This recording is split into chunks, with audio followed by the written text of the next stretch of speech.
Welcome, welcome, welcome to the best of Armchair Expert 2022 edition. 2022. Powerful list. Wait, what? By now, hold on, can I announce something really exciting? Oh, please. Okay. Oh. This is real time. Oh my God.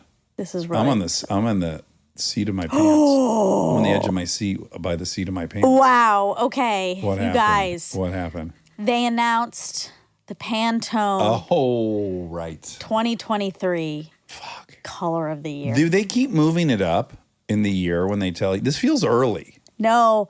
No? I don't know. Wow. I have feelings.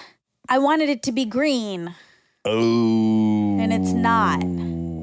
It's called Viva Magenta.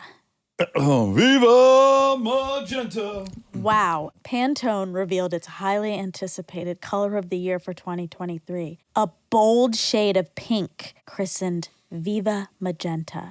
The color is all about optimistic celebration, experimentation, and unrestrained self-expression, according to the Pantone Color Consultancy. They have a strong opinion of color, and They do. That's why I love it so much. So flash it's it to always me? accurate. It's a red. It's almost. It's red. Yeah, it's definitely red. But pink. Viva Magenta. Yeah. Okay, this is exciting. Everyone knows, in the whole world, everybody knows that I make the background of my phone the color of the year. So we only have a few more days left of that purple. Of this purple. But you won't start till Jan 1, right? That's right. Okay, how long has Pantone been doing this? Because I just got a clever idea. Ooh, what? Well, how long have they been doing it? Do you know? No. Like, does this go back to the 70s? I hope. I collect cars. Yeah. And they're of every different era, and often I paint them. And in fact, I'm about to paint my 1980 Mercury Zephyr station wagon. You want to know what the color is? If I did like the Pantone color of that year every time I painted a car? Pantone color. And like a real nerd they would know the year of the car by seeing the color of the car. I would. What year is it? 1980. Yeah, it's 1826. Sounds like they started this in 2000. Chrysler unfortunately, Brothers. that's just coming up with Viva Magenta again. All right, let's let it rip with that red, quote, pink. Yeah, it started in 2000. Okay, that's going to be a problem. I don't know if I want to collect anything post-2000. Y2K, fuck. Oh, let's talk about all the color. Oh my God, you're in a rabbit hole. There's no way. No one can see any of this. Just a reminder, we are an auditory-only experience. I was really hoping for a green because I want a grounding year. Okay, great. But looks like I'm just going to have a fiery year. Yeah, fun. That's also fun. Yeah, you're going to let it rip this year. Well, also there's that. Have you been looking at my stories or no? Yeah. Okay. There's a story. I mean, I get scared when you say that because like maybe I've missed one, but yes, I see a lot of your content, but now I'm really scared that I missed this one thing. You got to admit, you've 10x'd your posting since the beginning of the year. Yeah. Which I enjoy. I love seeing whatever thing you read. If you read something you like now, it goes into stories. Yeah, Stutz. Yeah, Stutz. Phil Stutz? Yeah, I posted about that. Oh, okay, great. And then, listen, yesterday I posted this box of letters. Yes, the first three that you see describes your year. Your year. Yeah. What'd you see? First of all, not a great thing for a dyslexic. I saw chaos. What is chaos? I was looking into the asshole of Satan when I get looked it. at that. I get that how that was scary. Yeah, I tried. Yeah. And I was like, well, I think you could definitely have done it, but you just got panicked. That's the point, is that it's all a mess until you like Magic Eye, they start appearing. They start appearing, I'm sure they do. But you have to imagine, if it already starts as a challenge, it actually might not be possible for me to grab that. But at any rate, I gave it a shot. I gave it the college try, and I saw nothing. So maybe I'm not going to do one thing this year. Maybe that itself could be revealing, right? Wow. My year's going to be blank. Wow, that's scary. Well, my words were great. So what were they? One was breakthrough. It was 4. Care, strength, breakthrough. I forget the first one. Wow. Yeah. You saw those words. I saw a ton of K's, some X's, a G. Well, a bunch of letters you can't make words out of. Wait, Dax, that's not you doing that's what it is. That's a high value Scrabble cue. Yeah. Anyway, what are we talking about? The new year. What are we doing here? The new year. Best of. Yeah. That's right. It's the very best of. Yeah. This is a fun exercise for us. I just start scrolling through and I get these little blips of nostalgia. You know, it's funny because I don't necessarily, how do you feel? Like, I don't immediately remember chunks, right? Right. I was like, listen to it at 2.5, I'm jumping around, whatever. But, and I think there's something here, which is the permanence of an emotion, right? Yes. Like, that's clear to me. I look at the picture and the guest, and I have a very clear feeling of the experience emotionally. Yes, this is what happens. Rob sent the list, the full list of the year. Including, hundreds of episodes. I mean, so many, because Flightless Bird was on there too. So many. And I didn't include anything other than regular Monday, Thursday Armchair Expert. I'm just like reading through the people, and then I just erase. Wait, really quick. Do you agree as well? It's this fun shock because you also forget, as crazy as that may sound, 100%. You're like, oh my God, that's right. Dwayne Wade came by. Yep. There's all these little pop-outs, especially the ones that are a year old. Exactly. Okay. For me, it's also this like gratitude experience. It is. And it's confusing because sometimes I'm like, that was this year, or wait, where is blah, blah, blah. And then that was a year or 2 years ago. Right. I was looking for Kermit for like an hour. It was not this year. Yes, he was. Kermit the Frog? Yeah. Teasing. So yeah, it's fun because I get to go through and then I keep the ones that give me that feeling. And I don't really necessarily know yet what clip, and I'm like, that was a good episode, or I know there's something there. And then I'm left with the list. And some I know immediately, like, oh, it's going to be this clip, and then I write that down. Then I have to go through and find it. Then the others, I like scroll through and then I hit the moment. Okay, now I got to own like a dark side of it for me. What also happens to me, which is disheartening, is I also have an emotional feeling about some of the episodes that weirdly, it's not there. So I have a couple episodes that are so special and important to me. But as I go through them to look for a good clip, there isn't a good clip. But overall, it's good. But just so I can give you an example. Machine Gun Kelly. Yeah. So that one's so dear to me. But when I listen to it, I'm talking so much. So I'm mad about that because, and it's why I also love it so much, I'm having the experience that I get to have once in a while where someone wants to join AA and I get to lay it out for them. Yeah. Right? And there's some buy-in and I see some buy-in. So it's really a great feeling. And that interview kind of resembled that experience for me. Mm-hmm. Where I felt like, okay, he's now seen there's another one. He's not alone. He's seen. Yeah. That doesn't mean there's a good audio clip from that experience. I pulled a clip that's in here. Okay. But I agree that episode, the whole episode is very good. In totality. I love that episode. But pulling just a chunk out is hard to do. I did do it, and I think it's still, I think it's a great clip. It's kind of like the difference between a single and an album. Yeah, and I felt like that also about Gerard. Oh, I had a hunch. Episode is incredible. That is definitely my top 3 favorite of the year. Mm-hmm. And I was scrolling through. This was kind of the opposite, but I was like, oh, it could be this, it could be this, it could be this, it could be that. Like everything he said was great. Was really great. But no mountain peaks. Exactly. Right. But I still pulled one that was great, I think. But anywho, it's fun for us. Yeah, it's really fun. And so I hope it's fun for you. Yeah. A lot of Monica's work went into it and Rob's. Well, all of ours, all year. All year. Been a fucking great year. Every year I think it can't. Well, first I think it can't be as good as the previous year. Yeah. I certainly am not crazy enough to think it would be better than the previous year. I know. But it just keeps getting more and more wonderful. It's exciting. Thanks. I love you. Thank you guys. Thanks, Armchairies. Please enjoy the best of 2022. Viva Magenta. Viva Magenta. He's an armchair expert. He's an armchair expert. He's an armchair expert. From episode 396, Dwayne Wade. I think often as a parent, it's really easy to personalize anything and take it on as some personal embarrassment. Yeah.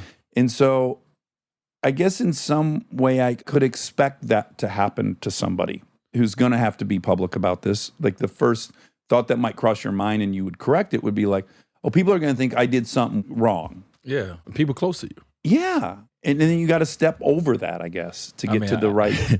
I've been called all the things. Right? Oh, you have? All the things. And I've been pointed fingers at for making my daughter trans. I've had it all. And at the end of all the days, I don't let that lead me down the wrong path in my responsibility as a father. right? And it's easier for me because my kids live with me. Let me go on the record and say that, because everyone's responsibilities are different depending on their setup. And I also go on the record to say that it's easier for me as well because I've been afforded a lot through my hard work. The way that we're able to live, that I don't need my kids to help with anything. Right? My parents, it was different. My parents needed me to get to the money. Yeah. And so we ain't had time to worry about you finding yourself. We need you to go play basketball, football. Yeah. It's it's different. So I understand that it's still that out there. And so when I come out and speak on my child, maybe it's not time for you to hear what I'm saying. Maybe you're not ready. Yeah. If you're not ready, that's on you. Yeah. But it's people that's ready. Yeah. So don't be so loud that the people that's ready to hear it and need someone that is going through this and know that someone else is going through it, don't be too loud where they can't hear. And that's my problem with people when it comes to their criticism of not just me and my family, but anyone. It's like, this ain't for you then. Yeah. It's not for you. I ain't saying it's okay because it's a lot of things that can hurt and harm people, but I'm not out there saying you're a bad parent you're not because you're thinking different than I. You're not proselyte. You're not telling anyone to do it. You're being an example of how you're doing it. Yes. And people can take that as they want. I'll also add, people idolize you. Millions of people idolize you. And for you to walk through this thing without any detectable shame is so fucking powerful.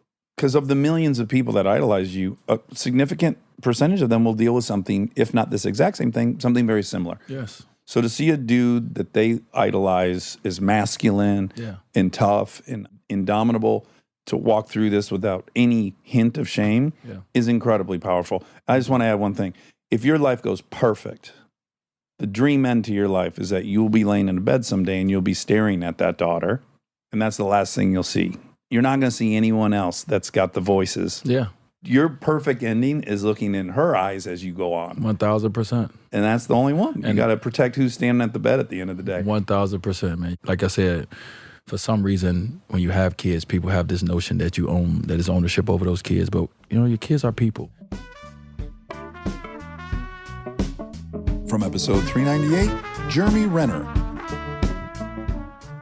And then me and my buddy Shannon, we both did this fragrancing modeling thing as much as we could on the weekends mostly, and worked our butts off doing that. So after that was done and made some good money, also made friends within the department because we're pretty much the only guys in that sort of cosmetic department. And it sounds like you're floating around a lot, so you can duck in and say hi to people. Exactly. Your job is to really just go, hey, how you doing? Try this fragrance. Did you get paid extra if people I bought don't it? remember that part of it. I don't think I was ever a good salesman. I don't think I'm a good salesman.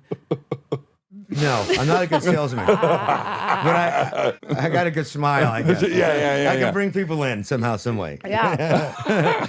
So at the end of that gig, come January, there's an opening at the Lancome Cosmetics counter. I'm like, let me go over to the gals. I already know them. Yeah. Like, what's going on? Let's talk about this.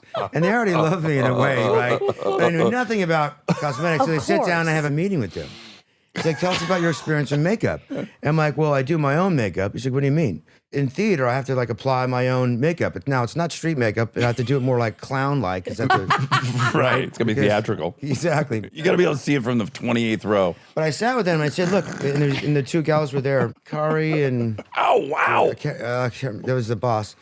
And anyway, I sit down with them like, well, ladies, why do you have this makeup on? You're wearing makeup right now. Why do you put it on? And they might mention this, they might mention that. It's like, for the job, or I just want to look beautiful. I'm like, who do you want to look beautiful for? Yourself? Or maybe you want to attract another man? Or wouldn't it be interesting to get a man's opinion on how a woman looks like with makeup on? Oh, wow. So that was my gangster psychological way in. You really right? got in there. So I got the job. Okay. And so there's a big part of the skincare part of it, which I really wasn't interested in. I was interested in more in the makeup part of it, only because of that statement. It's how I ended up applying makeup. Because I wouldn't touch a woman's face unless she felt comfortable and realized I asked the right 4 or 5 questions first. Right. And it's not me trying to do anything else besides witness her and understand her. Yeah. How do I make this woman feel beautiful? Because beauty comes within right here in your heart. Right. This is only going to express that. And that was my job as a makeup artist in my eyes. Are you fucking PQing out of your mind right now? I'm just amazed. I've never... But how many PQs? I mean, this is 6 or very 7. sensual. Yeah. Well, but it is kind of like that. It was kind of a therapy session in the sense. They're in a very vulnerable position. Yeah. So they're Exactly. basically saying, I would like to look prettier. Yeah. Which is so vague and whatever. And also just like sweet and endearing, like that we all want to look a little prettier. Yeah. So they're being very kind of open. So really quick, what I know is that you did really well with ladies. That's what I know about you. Between the fucking fragrance thing. I grew up with women. Right? I'm a badass dude because I was raised by badass women. Right. And are you the oldest I'm the oldest of 7, yeah. How many gals in that? The first 2 younger than me are women. Okay. And then I helped birth my sister, or my mom taught me Lamaze to help birth my sister. And then my other first sister had her first child, and I was around for that. Being good with women is like understanding women. Yeah, like I taught girls how to put tampons in, right? Yeah. That is not, I just thought that was normal. Right. But apparently it's not, right? Unless you're a gyno. Right. Yeah. But I didn't know any better. I was just raised around women. And then more importantly, my psychological take on, because I took psychology in college, and that was a big thing I took theater and psychology. Right. And that understanding of empowering a woman especially is an important thing to me. Episode 399 with Stacey Abrams.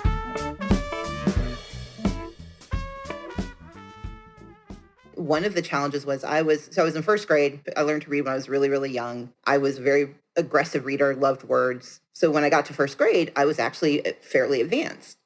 They recommended that I move to second grade, but they held me back because they were waiting for 2 young white girls to catch up with me because they didn't want me to be the only one who got advanced. And God. the only black teacher at the school called my parents and said they were supposed to move Stacey to second grade and they haven't. You need to find out what's going on. And so it was my parents' intercession that led me to being moved to second grade. And I didn't know that when I was there.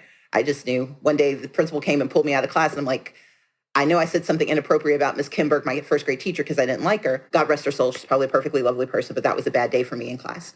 She had her own trauma, I'm sure. Exactly. And so I just remember I did something that was impolite. And the next thing I know, Miss Holquist, the principal, is coming to get me. And I'm like, oh, God. And then she takes me outside. And probably where you grew up in Duluth, Monica, you guys had trailers at your school. Many. So second graders were in trailers.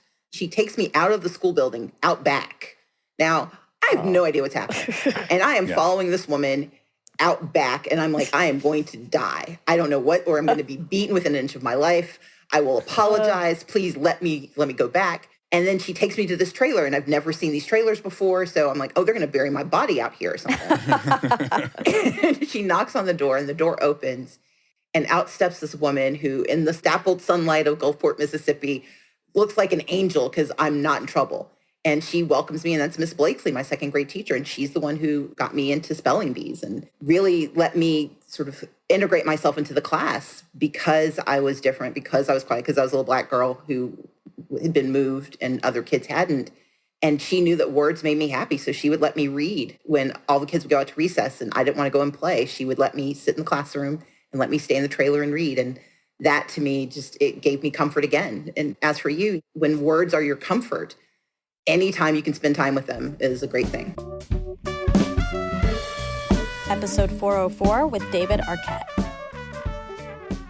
Okay, so sorry, back to clowns. Yeah, so really 2% of the population has chlorophobia, which is fear of clowns. Like that's a very small portion. But the focus has been on these scary clowns for this portion of our existence. But clowns are also kind of a reflection of society. They're supposed to like reflect the silly parts and the sad parts and the whatever parts. But right now, it's like we're just reflecting the really creepy parts. So I think that's kind of what's going on right now. So I really want to help with Bozo because I purchased the rights to Bozo. It took me 15 years to get the rights to Bozo the Clown. Oh my good! Wait, you own the rights to Bozo the Clown? I do. I do. And what are your plans? Oh, we have lots of plans. It's almost overwhelming, I bet. It is so overwhelming. I can't even tell you. It's so You've got like a Marvel IP now. I never knew how stressful something like this could be. There's like, they're trying to like steal the IP in Brazil right now. And we're having to like send lawyers. Like, yeah. So it's a lot. That's kind of like the wrestling quandary. You're anti-violence and you love wrestling. And then you go buy Bozo. Now you're in a lawsuit. And people don't get it. Like I'm trying to explain to them like, so Bozos realized that it's not about me, Bozo. It's about all of us Bozos. It's about the Bozo in our hearts. So we want everyone to let their clown out and embrace their silly side and really like enjoy life and like laugh at themselves and don't beat themselves up. Bozo believes that we don't look up and praise people. We don't look down on anybody. We look everyone right in the eye because we're all equal. We're all wonderful, and you're all special. And we want everyone to really like love themselves. That's really the new goal of Bozo, or what he wants to bring to the world. From episode 407 with Brene Brown.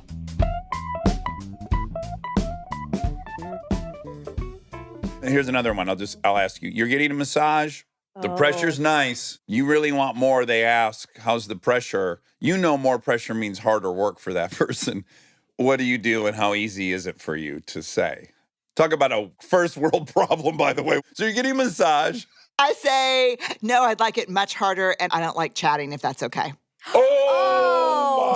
I'm so jealous. I'm so jealous. What an assassin. Can I hire you to be like my codependent bodyguard, and you're just with me, and you're like, no, he likes it much harder. And he doesn't want to talk to you. And he hates talking to people because he just tries to impress them. All right, so pre-evolution, what would you give that number? It was a 10, but it was a total threat to my program. Right, because your only other option, at least in your mind, was just to lie about it or set your boundaries through lying. That's not in my mind. What is the only other option besides lying?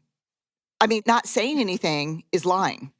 Wow. Oh, not saying anything is lying. Hold on. I want to really digest that. It's lying to yourself. No, it's lying to them. Oh, okay. I'm taking baby steps there. No, but because if I say, hey, Dax, how's the pressure? Yeah. And you say, it's fine, that's a lie. And if I'm chatting to you and you're not enjoying it, and I say, how are you enjoying it? And you say, it's great, that's a lie. But what if they don't ask? Is it a lie? Then you're shitting on yourself. Mm-hmm. Yeah, and then you're shitting on yourself during what's supposed to be a moment of self-care. Mm-hmm. So, Brene, you work in all these different companies, right? Because you do these talks and you have great advice for organizations. We've been introduced to a couple fun concepts this year, like halo effect, I think we learned this year, which is fascinating.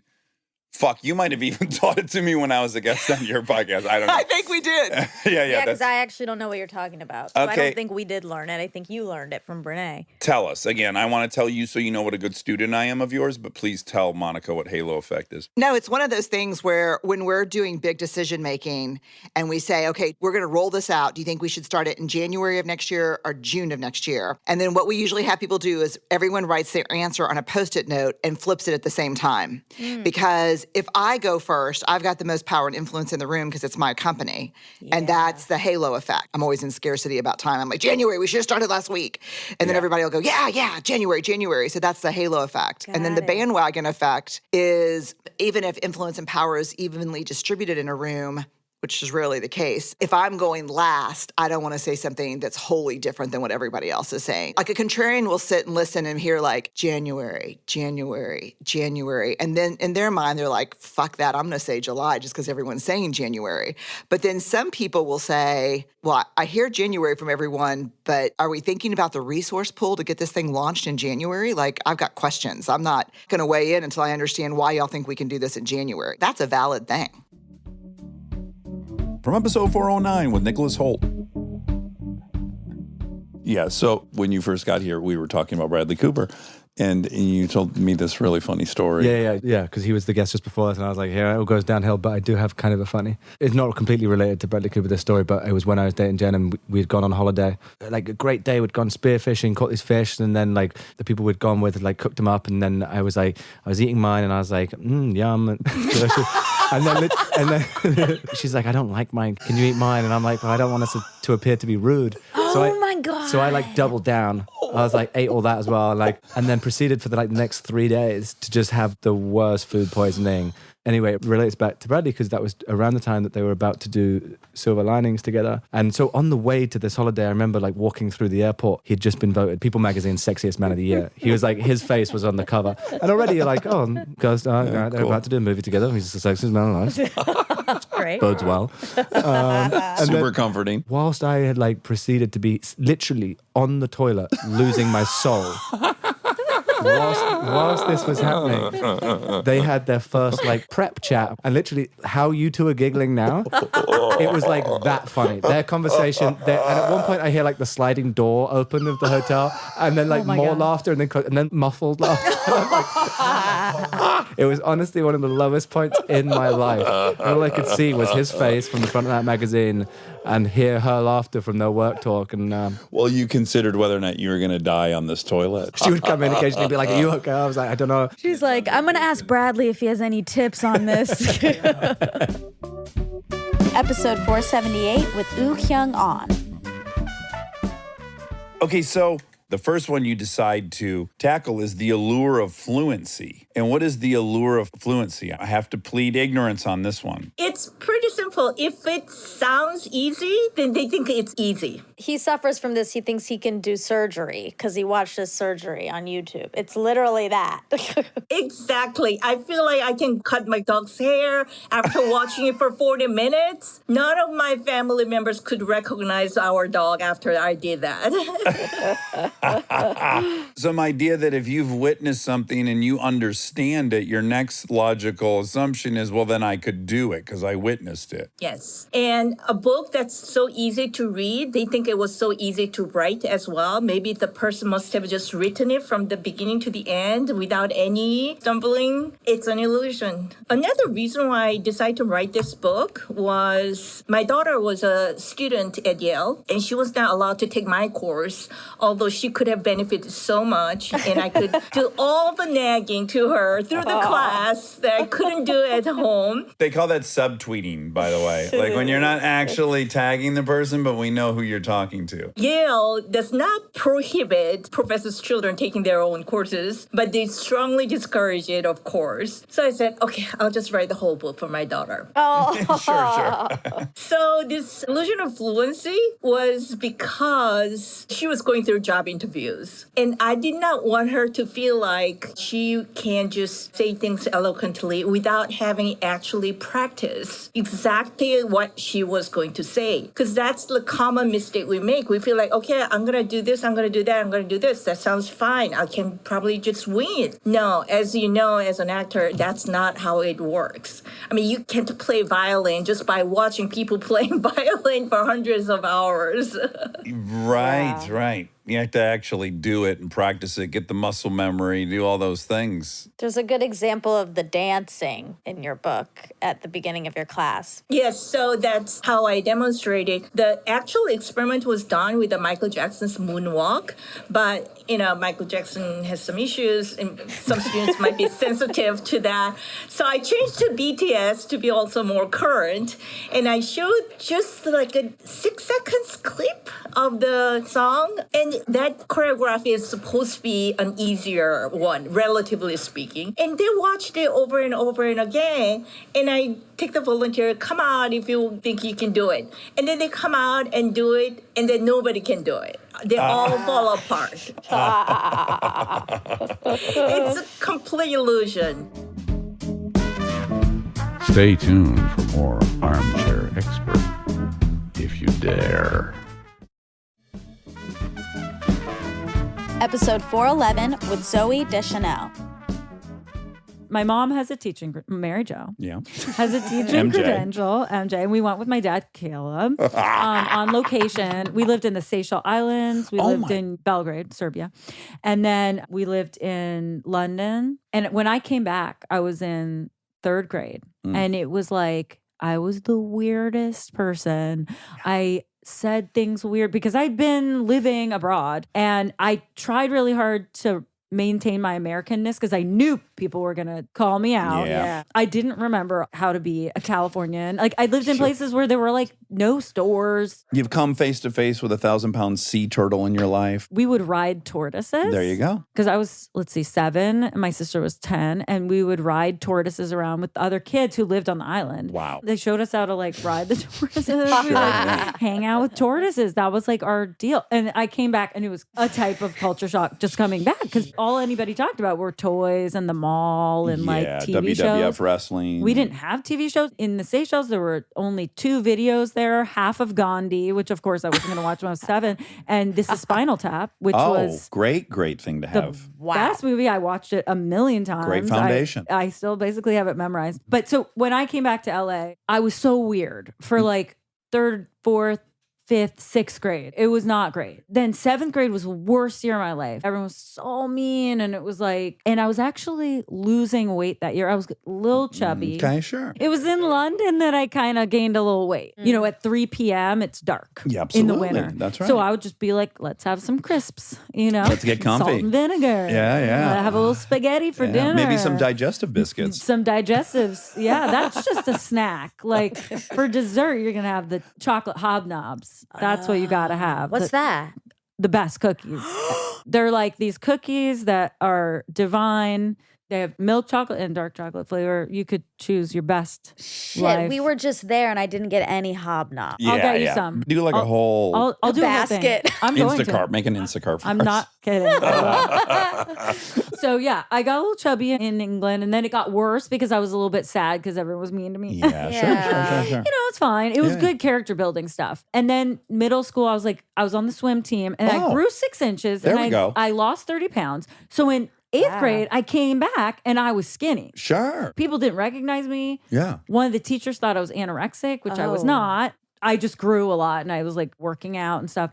And all of a sudden, everyone treated me differently. Yeah, and then so- I was like, I need to have a look. Yeah. And that's why I went vintage shopping. And then I would wear fairy wings to school. Oh, and people sure. were like, she's the one that wears the fairy wing. She's a fairy. I volunteered to be Tinkerbell in the school pageant thing for the fucking homecoming thing. Exactly. So that whole look thing, I really associated with my self-esteem. Yes. Same. Yeah. We missed the most obvious thing is like that we have in common is like Dax now is cool. Like that's Yeah. a great name to have, Dax. Oh, yeah.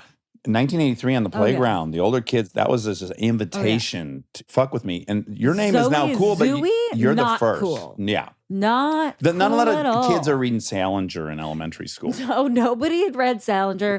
Every once in a while, you'd hear of a cat named Zoe or something, but it was Z-O-E. So my parents had friends that were Greek who named their daughter Zoe, and then they were like, Zoe, but then it's going to be Salinger Zoe. Yeah. So that's how they named me, which now I'm like, yeah, I'm super happy that's my name. But back then, it was weird. Same. Yeah. But the control, like you probably felt so out of control for all those years. Yeah. And then the clothes are a way to be like, this is me. I control the narrative about me. Exactly. Like the first thing you see is the black eyeliner, the sticker on my face, the flower in my hair. Yeah, things you've chosen. There's a lot to look through before you get to us. And then you also have something like I noticed a couple years ago. This is like a new thing. I was like, I found this hat that had cat ears. That was like a beret with cat ears. And I bought like 5 of them because I noticed I went to one of these Hollywood parties where it was not a press party, but it was a lot of fancy people. Yeah, and yeah. I was kind of nervous to go. So I was like, I wore this cat beret.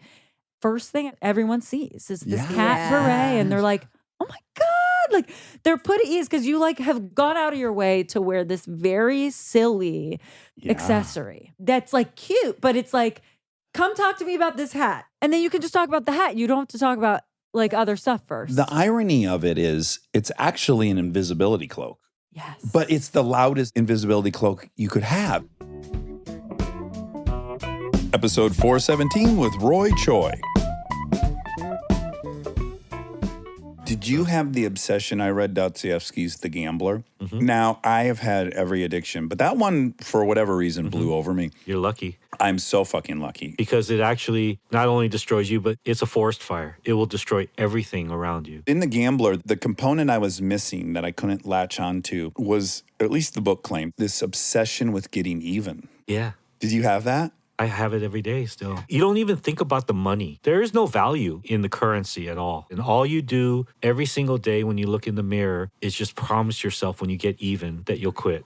They've done all these adrenal studies too that gamblers are getting their biggest high when they're losing the most. Yes. Which is fucking so abstract for a non-addict. So crazy, yeah. What happens is because it's all dealt in chips, the amount of money that you go through, $10,000 feels like $10. So that's where the adrenaline from losing comes into play because you're desensitized. The other thing that I think that addiction has over all others is the financial pull. It's like There's no way in which I can construct some fantasy where I'm going to go get the money back I spent on Coke. I agree with that, but also just the magnitude of what you're spending on it will never equal gambling. Right. I can't do 10 grand of Coke in a day. In a day. Right. In an hour. I think what's also tricky about gambling specifically is if you're a successful person or you have the brain of someone who pushes themselves and is motivated and wants to be a successful person, you are gambling. Like, we've all gambled with our lives. We moved to LA with no money to try to be an actor. Like, that's a gamble. That's a straight flush for sure. Yeah, and I mean, so it's that balance, right, of knowing when to gamble and when you can't. Also, you're in the judgment business, so you sit down at these tables. You have this added ego going like, well, 5 of these guys are much dumber than I am. Yeah. You always sit down and say, I could take them. Everyone around you is a loser. That's a big part too. And everyone has their 15 seconds somewhere or another. And so what happens is you're swimming in this kind of lagoon of losers.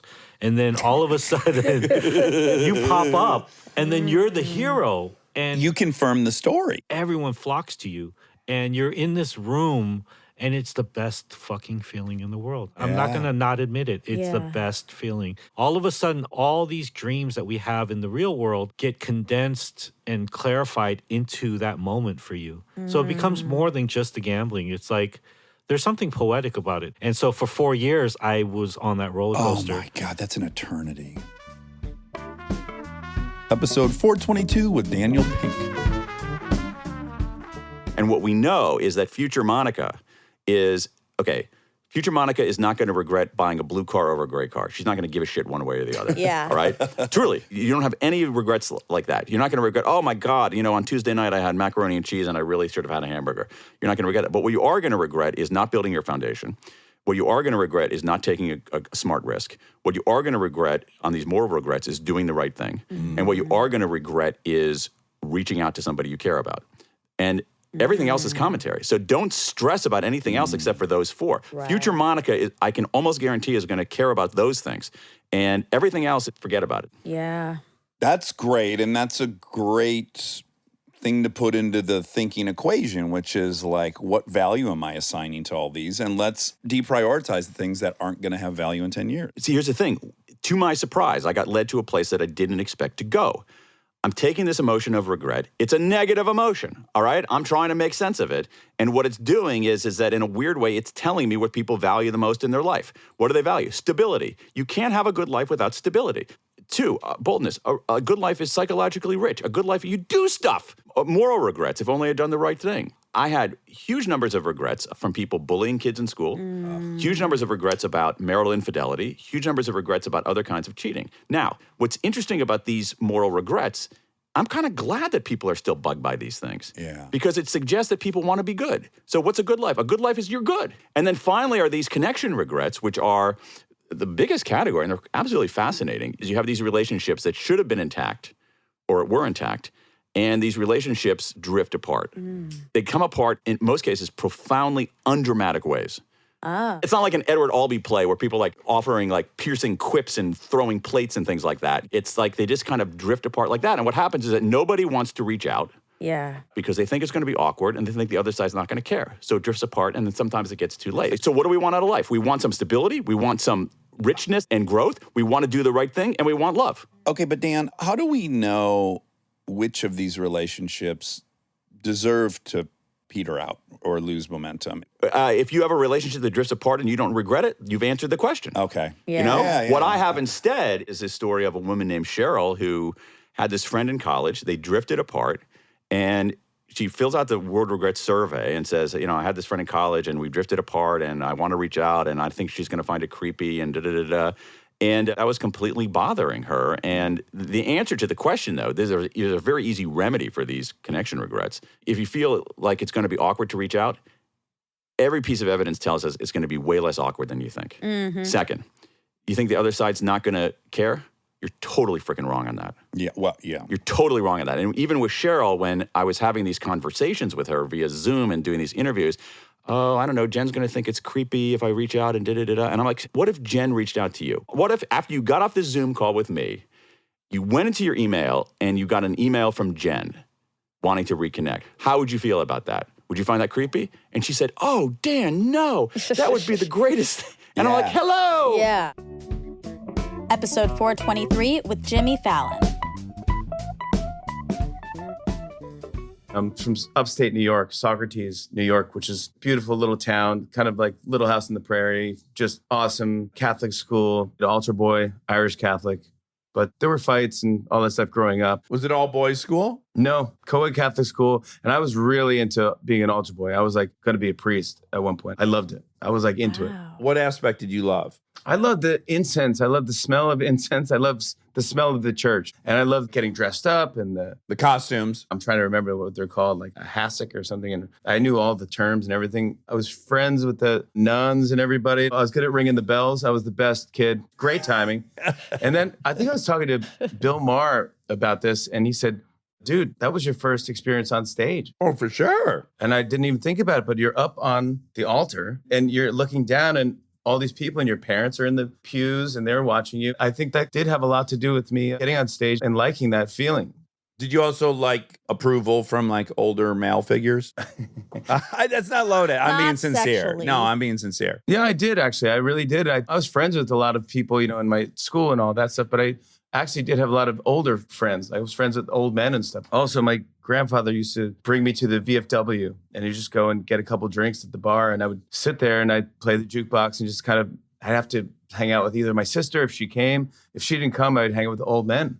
They would talk about foreign wars. Sure. Vets of foreign wars. That's what they talk about. Exactly. And they would tell me all these war stories and I'd sit there and listen, and I was probably 12 or something. You said that your parents were pretty protective of you and your sister. Overprotective. They didn't let me cross the street. I'd have to ask their permission. What do you think drove that kind of fear about you getting hurt? Was it having been in Brooklyn with a 1-year-old? What was it? I think the city was pretty rough where they grew up in Brooklyn, and it was tough neighborhoods, and my dad was in gangs and stuff. And to go from that extreme to beautiful, quiet upstate New York, where honestly quiet scares city people. Yeah. City people need sirens. They don't want to hear nothing. That freaks you out. When it's quiet, it's like, okay, there's a raccoon out there. There's a bear. My mom would make up all this stuff. She wouldn't even let me camp in my backyard. I remember I had a subscription to Boy's Life or one of those magazines just because she wouldn't let me join the Boy Scouts or do anything like that. So I had to use a magazine and live vicariously through other boys and see how to tie knots and do stuff. And so I remember I got a tent at a garage sale. I go, I'm going to stay out in the yard. She was like, all right, you be careful, could be animals and stuff. I go, all right. And I went and I camped. And in the middle of the night, she couldn't take it. She came and woke me up and said, get inside. I can't take it. Wow. I can't sleep. I think you're going to get attacked by a raccoon or something. Get inside. One of the many raccoon attacks in your county. That never happened once. Episode 424 with Brian Cox. The General Relativity, 1915. That was published. At school we learn it's a force between things. There's two massive things and there's a force between them, and the moon and the earth. The moon and the earth. But actually Einstein proposed that it's not. What it is the response of things like you and me and the moon and stars and planets to the distortion of the fabric of the universe. So stuff, anything, matter, energy, stars, planets, distort the fabric of the universe and curve it and bend it. If you say, why is the moon orbiting the earth? Einstein will say, it's going in a straight line over a curved and distorted fabric. Oh my God, I didn't know that till just now. This is so thrilling. That's I was curious how the fuck gravity was I'm not scared. Newtonian. Episode 426 with Mandy Moore.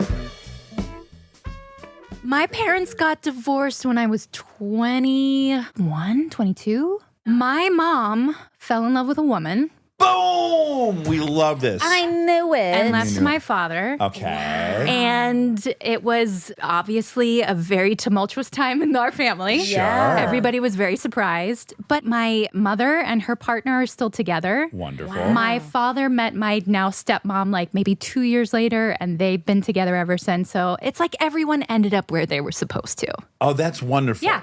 I just had this conversation with someone, and I think I also brought it up to you because I heard a similar story. Well, first, Rob McElhenney. Oh, yeah. You know also Rob McElhenney? Yeah. That's his story from childhood. His mother fell in love with a woman. Oh, wow. She says she's not lesbian, but her partner's gay as hell. My mom says the same thing. Yeah. Really? Hate to out my mom in that sense, but she's like, I don't subscribe to labels. But she's been in love with this woman for 15 years. So I was thinking about this whole paradigm of like leaving your partner, right? And when it's for someone of the same sex, it feels like less of a blow, right? It doesn't feel like, oh, they cheated or, oh my God. When you hear that story, you're like, oh my God, good for them. Like they figured themselves out and they found their best life. If it was your mom leaving your dad for a man, for the same reasons, let's say. I'm sure that would be a much more difficult pill to swallow for everybody. Yes, and it's just fascinating. It's a paradox. It is, because it could all still be for the same reasons, like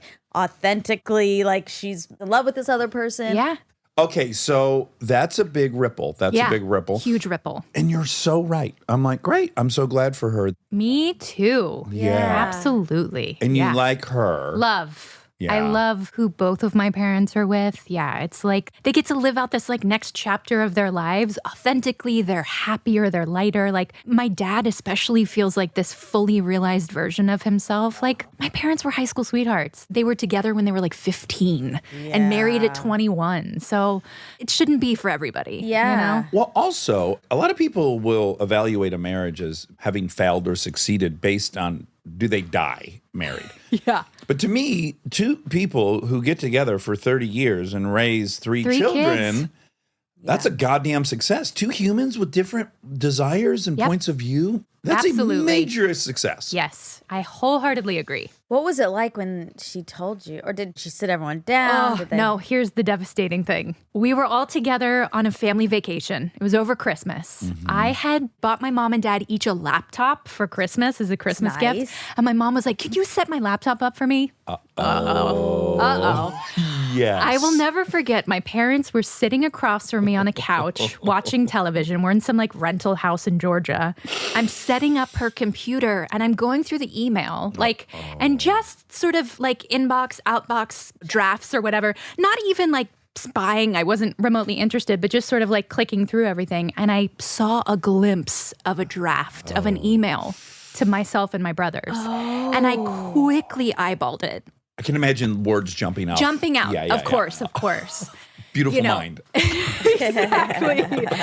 This is not the way I wanted to tell you, but I feel like this is an appropriate exercise of just like sharing what I've been going through for the past year. And I don't remember everything, but the bullet points of like, I fell in love and we were friends and I love your father very much. And I quickly closed the laptop once I got like the gist of what the email was about. And I ran upstairs and my younger brother was up there and I told him everything. I'm like, Oh, wow. You ratted Yes, her out the I second. completely- Okay. You had to get it out. I needed someone on my side to sort of know what was going on. And he was like, don't say anything because Dad is clearly like really soaking in this last family vacation. Don't ruin it for him. Like, let's figure out like a plan of attack once this vacation is over. My younger brother obviously had a cooler head because I was ready to like You were gonna imagine confront her. confront her Yeah. and in front of my dad. Oh, like boy. I was vibrating with anxiety and adrenaline and Was the immediate reaction, I'm guessing, panic for dad? panicked for Dad. Okay. A little angry at mom? Quite angry, Yes, betrayed. I was 22, 23, so I didn't even have like the emotional vocabulary to really understand what I was feeling. And I think like most people whose parents are still together at that age, like I really took a certain amount of pride in them still being together. Sure. And this just like shattered my illusions of my identity of what my family was and who I was in my family. And so, yeah, I did take a step back and listen to my brother Kyle and didn't end up saying anything to her for a good week. Like once vacation was over and everyone had sort of gone their separate ways and my mom was going to spend like New Year's Eve with some friends. And Well, things start making sense immediately, right? of course. Like, oh, right, she went to Sedona twice this year. By the way, they lived in Sedona. Are you kidding me? Are you kidding me? They lived in Sedona for like a decade. That's Yeah. Oh my God. wonderful. It's a great place. It's the best. Oh, especially for lovers. Yeah. Episode 427 with Anna Lemke. Okay, so you're just now hinting at the thing about your book that made my ears most open, which is the fact that you start with an admission of your own. I literally click in my head, okay, I trust this person. As flawed as that might be, I'm like, this isn't someone preaching to me. This is someone who's experienced what I've experienced, and now I trust you. And again, Talk about stigma. The last person we're expecting this from, in my opinion. So please tell Monica and the listeners what road you ended up on. Somewhere around age 40, I discovered romance novels. And for whatever reason, they were just not books I had ever read before. And Twilight was my gateway drug, and it just absolutely transported me. And so when I was done with the whole series, I read it again, and then I read it again. And each time I read it, it was similar, but not quite the same experience. So I went from there to reading all different kinds of romance novels. And I got a Kindle, and that meant that as soon as I was done reading one, I could start reading another. And I was staying up later and later at night, and I was showing up at work exhausted. And I was reading more and more potent forms of romance novels, that is to say, erotica, combined with a behavior that we don't need to mention, but that you can infer from this. And basically, I got addicted to that. And it took hours every day. Got to the point where I remember we went on a vacation with another family, and I spent most of the vacation like off by myself reading. I, at one point, took romance novels to work and was reading between patients. And I would kind of joke about it. This was about, let's say, 18 or so months into it. I was sort of like vaguely aware that it was a problem, but not really recognizing it as a problem, which is so common with these behaviors, until I sort of had this experience actually with a student that made me recognize it. But basically, yeah, I mean, I got addicted to culturally sanctioned pornography for women. There's so much in there that I relate to because they're all the same, right? So I have to imagine you had barriers, right? So it was like you were going to read this at night. Yes. Right. And it just escalates to virtually you're going to read it whenever the fuck you want because you've stepped over every single obstacle. You're absolutely right. And the Kindle was really the tipping point. I didn't have to go to the library. I could be totally anonymous. I could be reading in the waiting room of a doctor's office and nobody could see what I was reading. It was all that aspect, the way it got accelerated, that I could be more and more hidden about what were really not very good behaviors. It's interesting because I think it would be so easy, and I'm sure you did this, to justify why it's fine. Because it is fine. Nothing's illegal. It's all for you. I guess you could also say, like, I'm more sexually evolved than other people who might not understand it. Like, there's all these ways that you can make this okay. So to decide it's not, I feel like is actually hard to do.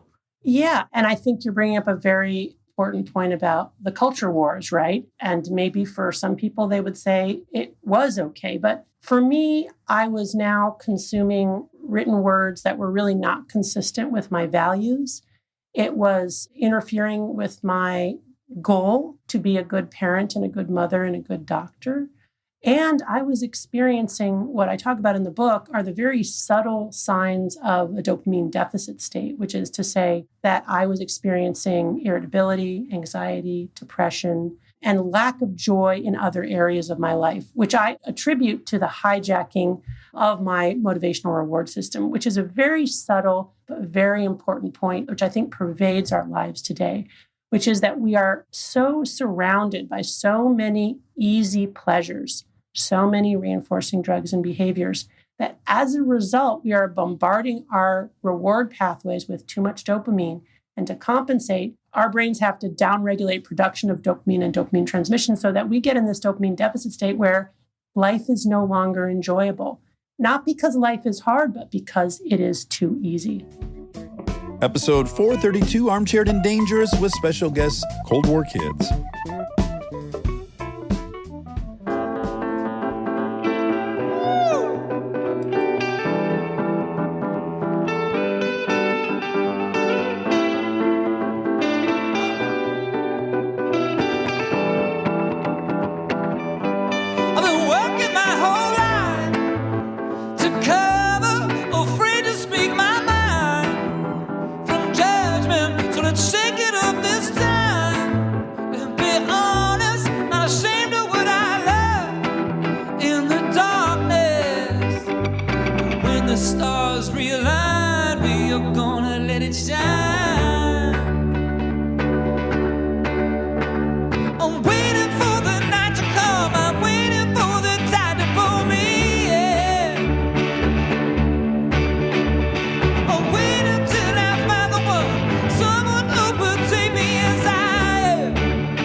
Show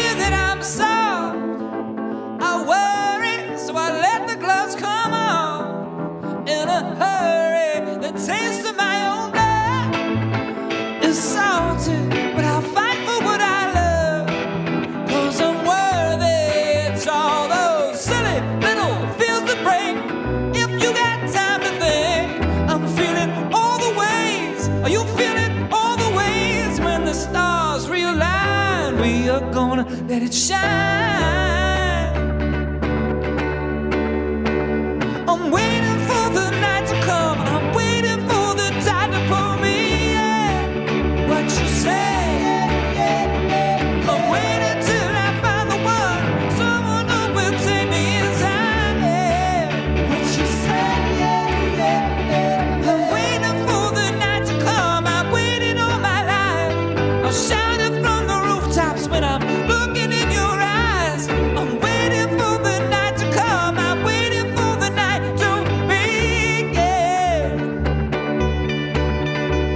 I'm saving, saving. I'm saving my love for you. Saving, saving. Ooh. I'm saving my love for you. I'm waiting for the night to come. I'm waiting for the tide to pull me in. What you say? I'm waiting for the night to come. I'm waiting for the night to begin. What you say? I'm waiting for the night to come. I'm waiting all my life. I'm staring at the ocean when I'm looking in your eyes. I'm waiting for the night to come. I'm waiting for the night to begin. What you say? Saving, saving. I'm saving my love for you. I'm saving, saving. Ooh. I'm saving my love for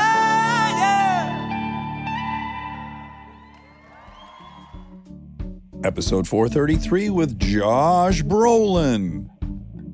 The other thing is that you cultivate a look that you carry with you all the time that has worked very well for my career. And then personally, I've had to slowly let that look go. It's kind of like having tattoos. Like I have this one now. It's my son's drawing. But I used to be covered. And I had them all taken off. No way. And somebody asked me, why'd you have them taken off? And I said, I don't need them anymore. And plus this, along with this. Yeah. It's intimidating. And that's what it's meant to be. Yeah. It's like, stay away from me, be afraid of me, because something bad will happen. But the truth of the matter, obviously, is I'm scared shitless. And I don't want to be in a position, even though I look like I always want to be in a position. And that's how to avoid that, is to project something that is a performance art. We talk about this all the time because my image is so cultivated. It's crazy. And when I look at my kids, I think, oh, could I have been that happy-go-lucky little fella? And you were at some point. Yeah, I was at some point.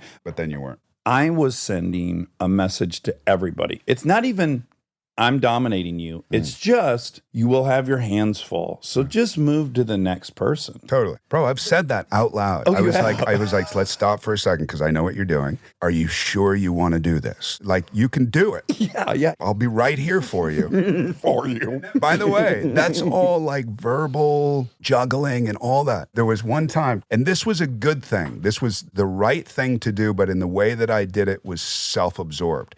And we were on the set of Gangster Squad. I can't remember what they were protesting, and we were downtown. I think we were in MacArthur Park or something. And Sean was there, and somebody was protesting, and he was drinking during this protest. And it was a righteous protest, and he came out of it, and he walked on our set. The PA says, hey, you can't walk here. He was in that mode already. Sure. Silverback gorilla mode. So then he started talking down to the PA. And the PA doesn't want to lose her or his job. So then that thing started, and he's loud because he's drinking, you know, and I heard it. And I turned around.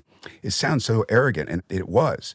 Is I turned around and I zeroed in, I crosshaired on him, and I was like, my job is to humiliate you. Right. That's why I need to teach you the great lesson. I'm the sheriff of everywhere I I'm am at. the sheriff of everywhere I'm at. And literally everybody afterwards, if my vocabulary choices are right on, if I can be present enough, then there's going to be. Yes. No.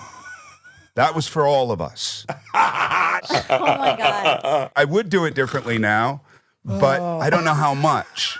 I think it would be a little less self-absorbed, but it would still be there. Yeah, the sheriff is alive in all of us. Everybody has it. I mean, Tom Cruise like pulled over and helped somebody, which is so great. It's so wonderful that he did it, but it's Tom Cruise. It's like you can't help it. There's some bizarre kind of ego crossover. I can do it because I've saved the world twice in 2 different films. Right. It's a sword, though. There's a really good side to it. It's an obsession with justice, I think. I've been accused of being a sheriff as well. In your own way. Yeah, but it's the same thing. No, this is for everyone. For people who can't or won't, it'll be me. Like, it makes me super righteous. Exactly, and it's a problem. And if it works, there is a power that you inherit that is poisoning. Yeah. Very few people can handle real power or perceived power without it poisoning them. I mean, sadly, you're my brother's age, so I have a lot of experience with this exact age dynamic. And I was emulating him like crazy as you'd imagine. And when you leave, I'm going to find out where I can buy that hat. I'll send you one. So I'm going to guess that this is stemming from the same place, which is I didn't have a dad around. I don't know your whole story with your dad, but because I didn't have a dad to go, that a boy, son, you're becoming a man. Yeah. I turned it over to all of my friends. Did you have a group? Yes, the tightest group, one guy in particular. And the irony of it all is, it comes from the exact same place. He's watching his fucking shithead stepdad beat up mom all the time, tons of alcoholism, sexual abuse. And we'll fight this whole place. Right. That's what the bond was. But the true appeal of the friendship was the only person I could be vulnerable around. I could say I'm terrified to fight Charles. I'm gonna. But just having one person that I could let the whole thing down with, one outlet of vulnerability is what saved me. Yeah, which was with this one guy. Yeah, Aaron Weekly, still my best friend. Aaron Weekly, still your best friend. I love hearing that. Got sober 2 years ago, finally. He did? Yeah, so now we're back in business. It was hard for us for a minute. And you're sober how long? So I quit drinking 17 years ago. I have not drank or done coke. Those were my primary drugs of choice. Yeah. And then I relapsed on opiates. Smoked weed during that time, got a little into those things. Yeah. I've tried a couple things that I thought I could have power over, and I've come to find out I don't have power over any single thing. Suffice to say that 17 years I didn't drink, and Aaron goes as hard as you can go. There would be a period we could see each other, but then we got to go our separate ways. Yeah. But now we're back in. And you? I got sober. I'm not sober. No, I'm just kidding.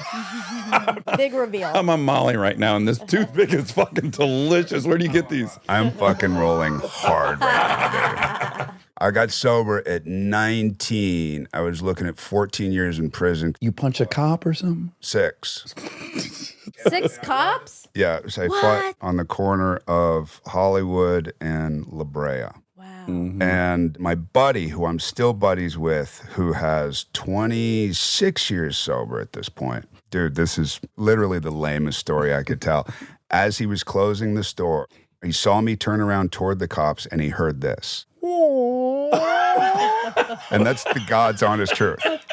And if you're too young to have seen Enter the Dragon, watch it. That's exactly what it is. I was, in my mind, Bruce Lee. And they kicked my ass so bad, and they hog-tied me. So I got sober for 3.5 years, and then I went back out. And then I got sober at 29 for 5 years. Yeah, and I should have kept that going. But then I met a girl, and then I knew immediately. In your head, you're like, maybe you start questioning it. Like, maybe if I just stay away from that and I do that, and you start kind of like positioning things. Coupled with, I'm older. Yeah, man. Again, if you want to get there, you'll find a way there. Our best creativity has been spent convincing ourselves to do what we want to do. If you do an acting job and if you spend the kind of creative specificity that we do doing that, we'd have 12 Oscars. Literally. Yeah. It feels life and death. Yes. It's like, I have to figure this out. Yes, and there's a way. There is a way. Yes, all that shit's bad, but I'm smarter than your average bear. So ultimately, I got sober at 45. My grandma was kind of on her deathbed, even though she didn't die for a couple more months. But we thought she was dying at that point. And I'm the guy, like you, who's like, okay, everybody's going to show up here, and you're going to be here, and then this part of the family will show up, and everybody relies on Josh. And then that night, they couldn't because I was kind of dry, and it was Halloween night. I went out for a beer. That turned into like 16 something. I ended up at O'Brien's on Main Street in Santa Monica. I had been 86 out of every bar on Main Street except O'Brien's because they love me. Good Irish stock in there, that's why. That's the deal. And I woke up on the sidewalk in front of my house, couldn't find my car, finally found the car, finally found a way to get in, picked up my brother, I was late, showed up stinking, and I walked in, and my grandmother, 99 years old, lifted her head, never a drinker, never a drugger, just life on life's terms, and looked at me, and this huge smile, just whoop. And I went, that's it, I'm done. And I haven't had anything. Literally. Wow. It was like, how dare me, with everything in the palm of my hands, need all this idea of assistance just to get through the day. Yeah. Or to get through this life. With all the things you wanted. It's so embarrassing. And this lady went through literally a century without any help. We're cowards, really. Dude. Every time I'm in an AA meeting, they keep trying to figure out the quintessential ingredient for all of us. And I'm like, the quintessential ingredient is like, we are incapable of being uncomfortable for 5 minutes. Literally. That's the truth about us. Unfair, unjust. I don't deserve to feel uncomfortable for 5 minutes. Yeah. I have got to fix this immediately. Stay tuned for more Armchair Expert, if you dare. Episode 434 with AJ Jacobs. Maybe you like this type of puzzle I talk about. It's called Ditloids, and it's not very popular, but I think it should be more popular. It's where you have a phrase that starts with a number, but then you're only given letters. So for instance, 5,280 F in M. 5,280 F in M. 5,280 feet in a mile. Exactly. So that's an example. Oh, I like this. I like this. Oh, cool. So this might be up your alley. Well, it obviously is because you got it immediately and didn't even know the instructions. Oh my God, it was exciting. All right, you ready? Can I give you just a handful? 20,000 L under the S. 20,000 leads under the sea. Ding, ding, Nice, ding, ding, nice, ding. I don't know if I really got it. You got it. You got it. 52 C in a D plus 2 J's. There are also 2 J's in there. 52 cards in a deck plus 2 jokers. Exactly. Nicely done. God. Oh, this is fun. These are great. You are good. That's great. You are good. These are a little harder. These I don't know if I got 31F at BR. 31F at BR. At BR. At is the at sign? No, just regular AT. 31 flavors at Baskin Robbins. Wow. That was impressive. Oh my God. Good job. Oh, wow. That feels good. Fuck, hit me one more feel time. I'm almost stupid. there. I'm Well, almost this not going is to be able to shake weird, anyone's 'cause hand tomorrow. I literally don't remember what this one is. Good one. I missed that for a second. How about this one? 14D in an F. 14D in an F. 14 days in a fortnight? What's Oh my God, Monica, nicely done. Is that it? You got it. Double high five for that. That is wonderful. Hot and smart, bachelors. So there's Ditloids for you. Those are fun. How do I spell Ditloids? I got to look this up. D-I... Ditloids. There are other names for it, but I am a fan. That's what I love, finding all these weird genres that I didn't know about. 14 days in a fortnight, girl. Nicely done. Episode 436 with Joseph Henrik. One of my absolute favorite aspects is first evolution is like everyone did everything, probably sex separated. So you were gathering if you were female and you were hunting and whatnot if you were male. But as we become agrarian or we start growing stuff, now we have some stockpiles. People can specialize in different things. They can be woodworkers. They can be this and that. And that just keeps growing and evolving to the point where you get to an hourly employee. Tell us when that was new and what impact that had on how we think. That seems to be coming kind of, well, at least in Europe, it's high Middle Ages, late high Middle Ages, and early modern period. So think 13th, 14th century. People are becoming obsessed with time. So you get the spreading of clocks towards the end of that period. But before that, people are using hourglasses and candles and other kind of techniques to measure time. And there begins to be this equation between time and money. And first it's used for overtime only, but then people begin paying hourly rates or piece rates or things like that. And one of the things I point out is that we have this, not only do we have time thrift, so we tend to think about us being short on time, got to save time, need more time, but we also think time is money. So that, of course, traces to Ben Franklin. But it seemed like before Ben, he had a way of crystallizing things. It was in the zeitgeist, and people were thinking about time and money together in a way that you don't see in other societies or in the past.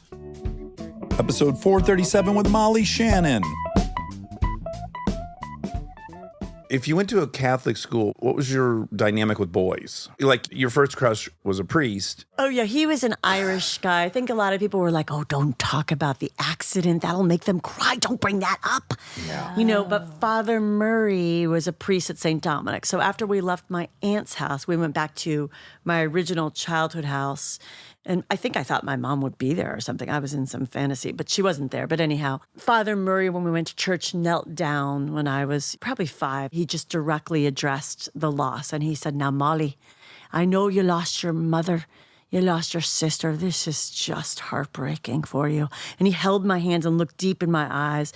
And I so wanted someone to see and understand the deep, sad Stop ignoring this thing that happened. Yeah, it was wonderful. Yes, I did have a crush on him. I mean, like an innocent little girl crush. But I thought, I love him. He understands me in a deep way. So I just appreciated it. But you were doing fun role-playing shit and stuff. That was in the book. Masturbation? Yes. Oh, to the priest? I make her so polite.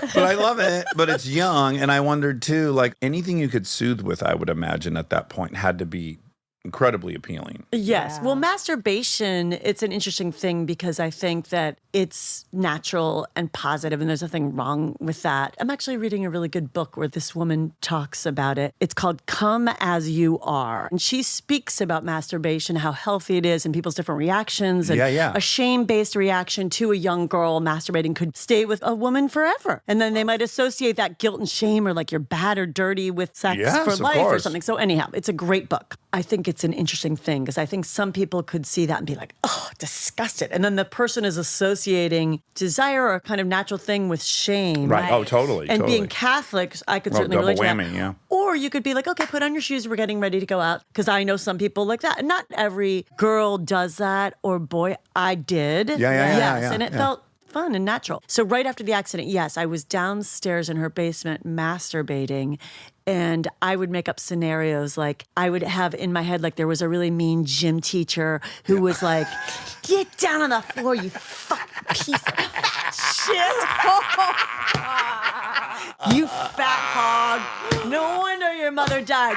Get down on the floor, fatty, and do push-ups. Oh, no. What a mean guy. I would stuff clothes in my pants and because I didn't want to be too close to my actual...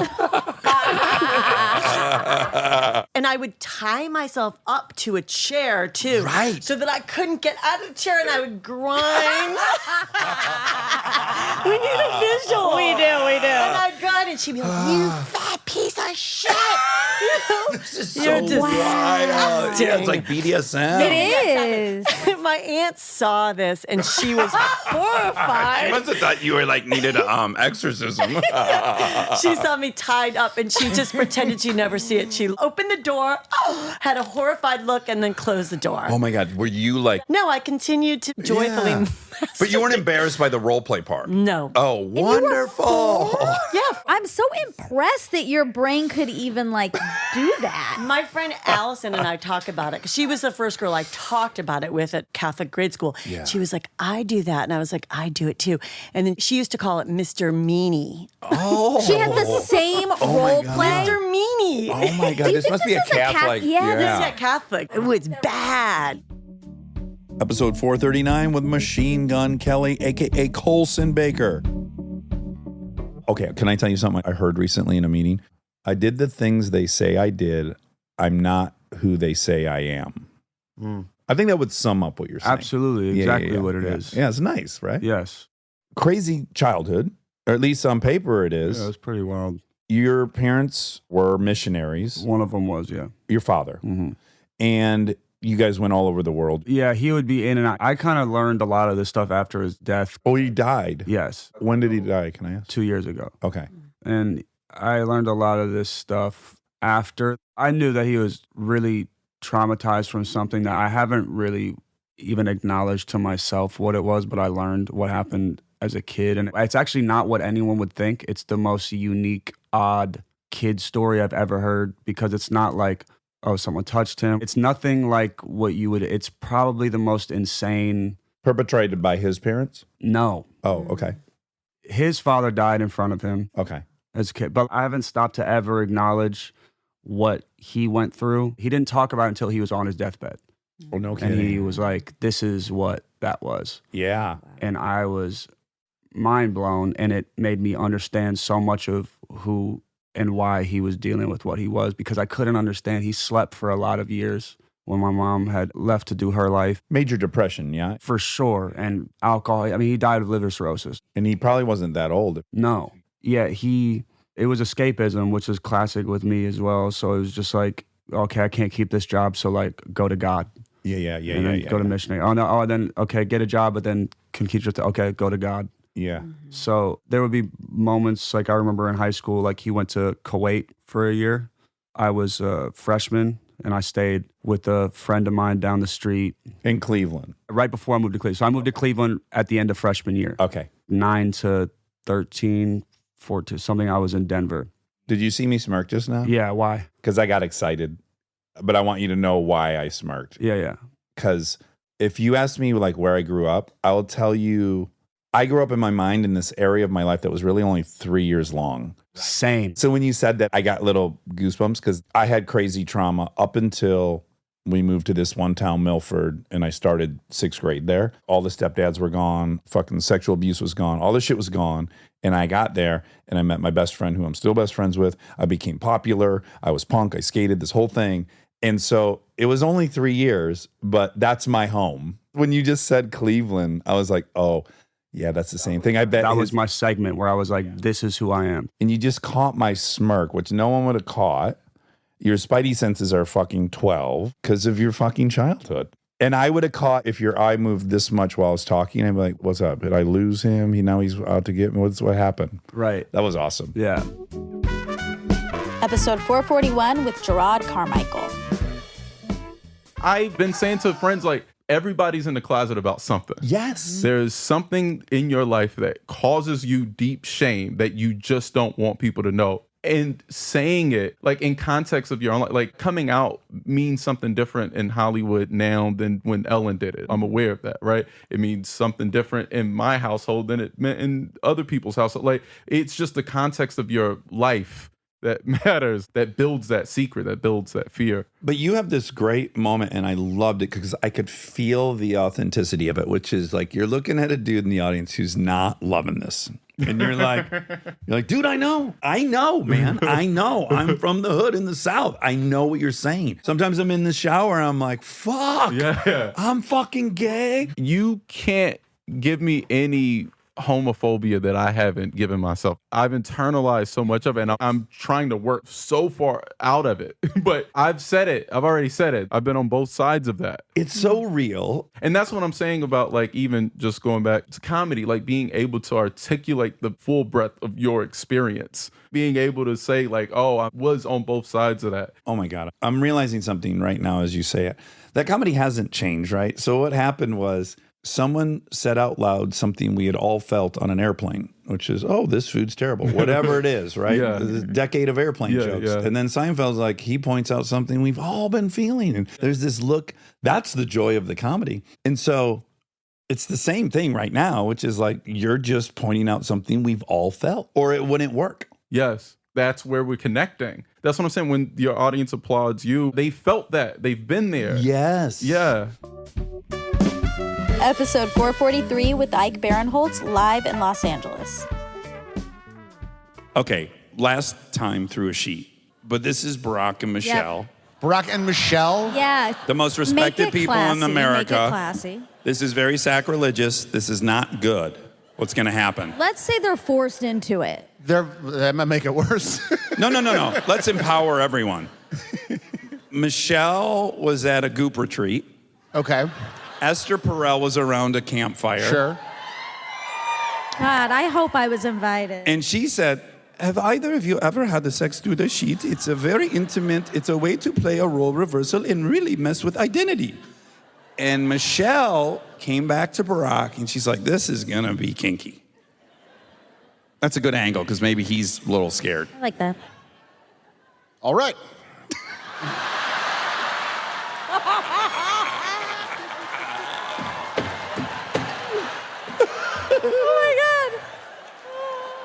Hold on, I want to do something. It was so good. You're going to do it one more time. You don't even need anything else, although I do want more. Okay, and do it. All right. Thank you. There we go. It was too good not to have one of those. Now, let me be clear.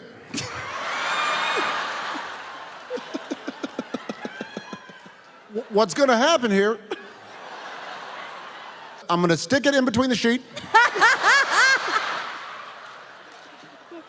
And absolutely destroy that pussy. I don't know. I would imagine if in this scenario. No, Barack is a good lay. Oh, for sure. He's so sexy. Oh my God. Oh my God. We were fully transported. That I was have insane. to have more. Uh-oh. He hears a noise. Sasha and Malia were supposed to be out. Oh, no. No, hold on. They're not in the room. They're not there. But they were supposed to be out late. They were going to a concert. They thought they had the house to themselves. They're sing Dua Lipa. Dua Lipa. But she had a measles scare and canceled the show. All right, so you're mid tearing it up. All right, and they're coming home? Here's what you hear. You ready? Oh, shit. Oh, fuck. Hold on. Who is it? I'm gonna be very clear and finish very quickly. Do I ever feel like the Secret Service is gonna investigate me? Yes. Episode 448 with Ed Yong. Okay, the birds and the magnetic field of Earth. Oh, yes. Can you please explain what happens? Do they have a different organ? Yes. It is hard to explain what exactly happens because scientists are themselves not completely sure.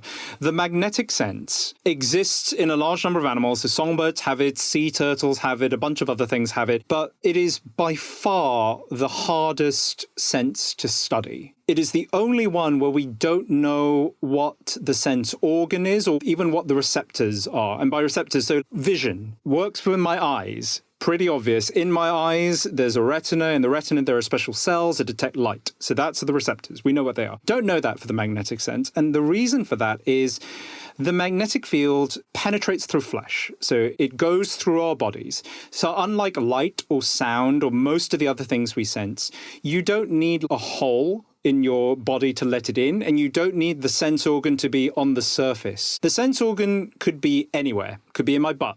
Could be in the back of my head, could be distributed throughout my entire body. So as like one scientist told me, it could be like finding a needle in a haystack made of needles. I'm sure they would have already thought of this, but how about like just the normal levels of iron in your blood being pulled in some direction that is somehow sensed in your cardiovascular system? Like, could it even be in its totality? The iron in your blood is not magnetic like that. So, you know, in the X-Men comics, when Magneto paralyzes people by manipulating the iron in their blood, does not work. Oh, bummer. Okay. It would not actually work in real life. But there are at least 3 different possibilities for how animals sense magnetic fields, and 2 are ridiculously complicated. But you've kind of hit on the third, which is the easiest to explain, which is that there is a mineral called magnetite, which is magnetic. It's an iron mineral. And it exists in the cells of living things, like some bacteria, some animals. And you can imagine that it basically acts like a little compass needle. There's a little needle inside your cells. As you turn, the needle turns and it tugs on something that then generates an electric signal in your nervous system. That is one possible way that a magnetic sense could work. But actually trying to identify these cells has been super hard. People have tried, people have said that they found them in pigeons and other animals. It's often turned out to be not true. There's a huge amount of controversy in this because if I asked you, explain how magnets work, it's really hard, right? Like, I'm a professional science writer and I would struggle to explain to you how magnets work. So magnetism is so counterintuitive that it's very hard for us to explain. It's very hard for us to imagine what that would feel like to another animal. One of the theories is that there's some weird chemical reaction that goes on in its eyes that's magnetically sensitive, and it means that maybe the bird sees the magnetic field. Like maybe there's an overlay over its vision, and maybe north is like a bit darker or a bit brighter. Or like the impulse for things to go towards the light. Maybe it's yet a different version of light through the eyes that are being compelled to fly towards. Right. It's like a heads-up display, something on the windshield of your car. Maybe it's something like that, but maybe not. Maybe it's just a feeling. An intuition. An intuition, right. So that's why it's so difficult. But earlier, you said that one of the cool things about this area is that scientists often discover stuff in completely unexpected ways. And one of the ways in which we learned that animals have this magnetic sense is when it comes time to migrate, small songbirds exhibit this thing called Zuggenruhe, it's a German word for migration anxiety. They get super restless. They're really like itching to go. They have somewhere to be and they want to get there. Like 2 days before spring break for a teenager. Right. Yeah. Like, oh, fuck, let's go Thursday. Pacing around your roof, like, come on.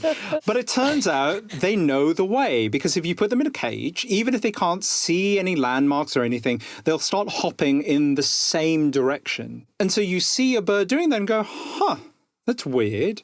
And then you start doing experiments that show exactly how it works. A lot of senses were discovered because people saw animals doing things that just didn't seem possible. A bat flying through a completely dark room without bumping into anything. An electric fish swimming backwards along its tank and then up the wall of its tank without hitting that wall. How is it doing that? Those are the first clues that cue people into these other sensory worlds that are all around us. Episode 454 with Steve Brusatte. There's a lot about all these different biological systems working together, and we're learning more and more about developmental biology, how these mutations work. Like in any field of science, it's just progressing so rapidly. The only mammal I know a lot about is primates. So lemurs present themselves 65 million years ago, our first primates, which we are descendant from and are primates. Can you walk me through our growth? So there's this extinction, it opens up this huge world to us. And how quickly do we start getting big? This is, to me, a remarkable story. This is one of the great stories of evolution. And we can circle back a bit to what we were talking about when the asteroid hit. About 75% of species died. 3 out of every 4 species could not endure. And most of them probably died pretty quickly. We can tell from the fossil record that within about 20,000 years, the dinosaurs are gone, except for birds. And it seems like a lot of dinosaurs were just too big and they couldn't hide very easily. They had very particular diets, and it took them a long time to grow from a baby into an adult. These are all handicaps when suddenly just the earth becomes this fickle casino, basically. It's like a hand of cards scenario. Dinosaurs just were holding a bad hand of cards, and some mammals were holding a good hand of cards. They were small. That means they could reproduce really quickly. They could grow from a baby to an adult really quickly. They could hide really easily. They could burrow, just escape in a burrow, wait out the glass bullet rain, you know? Yeah. And they had very omnivorous diets, some of these mammals. They could eat all kinds of food because of the teeth, because those teeth were so adaptable. Now, with that said, it does look like about 90% of mammals died when the asteroid hit. So we almost went the way of the dinosaurs. And thankfully, we had some ancestor that stared down the asteroid and somehow made it through because it was small and adaptable and could eat lots of food. So in the Rise and Reign of the Mammals, I do the analogy of, like, imagine a game of asteroid roulette. You have a gun with 10 chambers, 9 of them have a bullet, and the mammals had to survive that. But when they did, the asteroid was a one-off. It caused a lot of destruction, but those tsunamis, they stopped. The earthquakes, they stopped. The glass rain, it stopped. So the Earth started to heal itself pretty quickly. But all of a sudden, there's no T-Rexes anymore. There's no Triceratopses anymore. You have all of these open open jobs in the ecosystem. And it was the bigger animals that really died out more than the smaller ones. So those mammals that made it through, they really were looking at a new world, a world of abundant opportunity. And they responded by becoming big. Within 200,000 years, you have mammals the size of pigs. Oh, wow. Yeah, Wow. very fast. And then within 1 million, maybe 2 million years, you have mammals the size of cows. And the two drivers of that are that the animal gets bigger so it's less prone to be attacked and mate selection. There's probably lots of reasons why you want to get bigger. I mean, it's easier to defend yourself. The bigger you are, fewer predators can attack you. And the other reason really is those roles in the ecosystem, those ecological niches, they were open. And when there's open jobs, open roles, open opportunities, something's going to grab those. And mammals did. And that's where our ancestry, the primates, come from. There's some very famous fossil sites, very well dated using these geological techniques to about 100,000 or so years after the asteroid. These are in Montana mostly. And they are just full of teeth of primates. Episode 456 with Bryan Cranston. When I read the pilot for Breaking Bad, I was already being asked to meet with Vince Gilligan because he hired me for a role on X-Files many years earlier, almost 10 years before. Is that where he comes from? Yeah, he was a writer and a producer on X-Files. And that was his big break and his big entree into the business. And he wrote this thing where there was a character in the back of a car and Mulder got into the car, and I had this something kind of bug in my head that if we didn't drive 80 miles an hour in a westerly direction, that my head would explode. Like Speed a little like bit. Speed. Sure. Post or pre-Speed? Who stole from who? All ideas are recycled anyway. So this character that he wrote really gave me insight to Vince Gilligan, how he thinks. Many writers would have written my character in the back seat to be a good guy and empathetic. And so the audience would root for Mulder to save him because he's a nice guy. We don't want him to die. But he wrote my character as a despicable human being, an anti-Semite, a motherfucker. Yeah. You know, just spewing bullshit and venom all the time. And as I'm reading this, I'm going, oh, where's this going? Yeah. So he challenged the audience to have the moral dilemma in the center of his main character. Do I save this person because he's a human being? Yeah. Despite being a piece of shit. I would love nothing more than to pull over and watch his brains get blown. Yeah. How big is this explosion going to be? They tell you? Because I want to see it, but I don't want to get ensnared in it. Exactly. Wow, that is a really tasty piece of writing. It's a twist on it. It activated your main character, and it really activated the curiosity of the audience. That's brilliant. That's the juiciness of Vince Gilligan. Episode 461 with my dream guy, David Sedaris. With my dad, everything had to be a reflection of him, right? So he started telling people that he's the one who encouraged me to write, which is just simply not true at all. But everything had to be a reflection of him. Everything was. I mean, my father cut me out of his will, but he wanted me to learn after he died. And I found out beforehand, and I confronted him about it. And he said, I'll cut you back in, but you have to promise that Hugh can never get his hands on any of the money.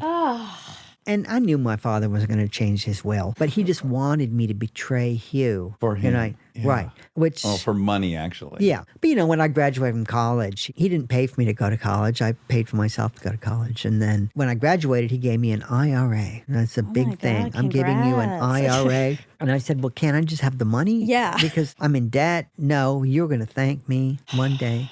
He never set it up. After he died, he never set that thing up.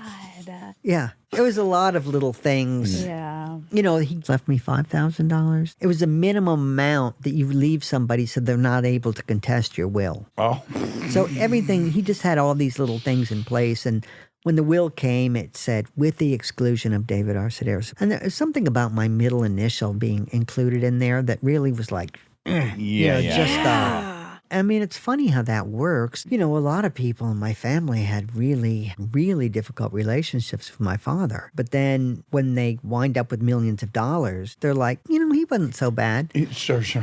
Yeah. You know, why are you being so hard on him? And it's like, well, how would you feel? Yeah. There's no prize at the end of it. Yeah. At one point, though, on his deathbed, he said to you, you won. He was kind of in this neither here nor there state. And this was a couple of years before he died. We thought he was dying, so we all went down there. And he was hooked up to a machine.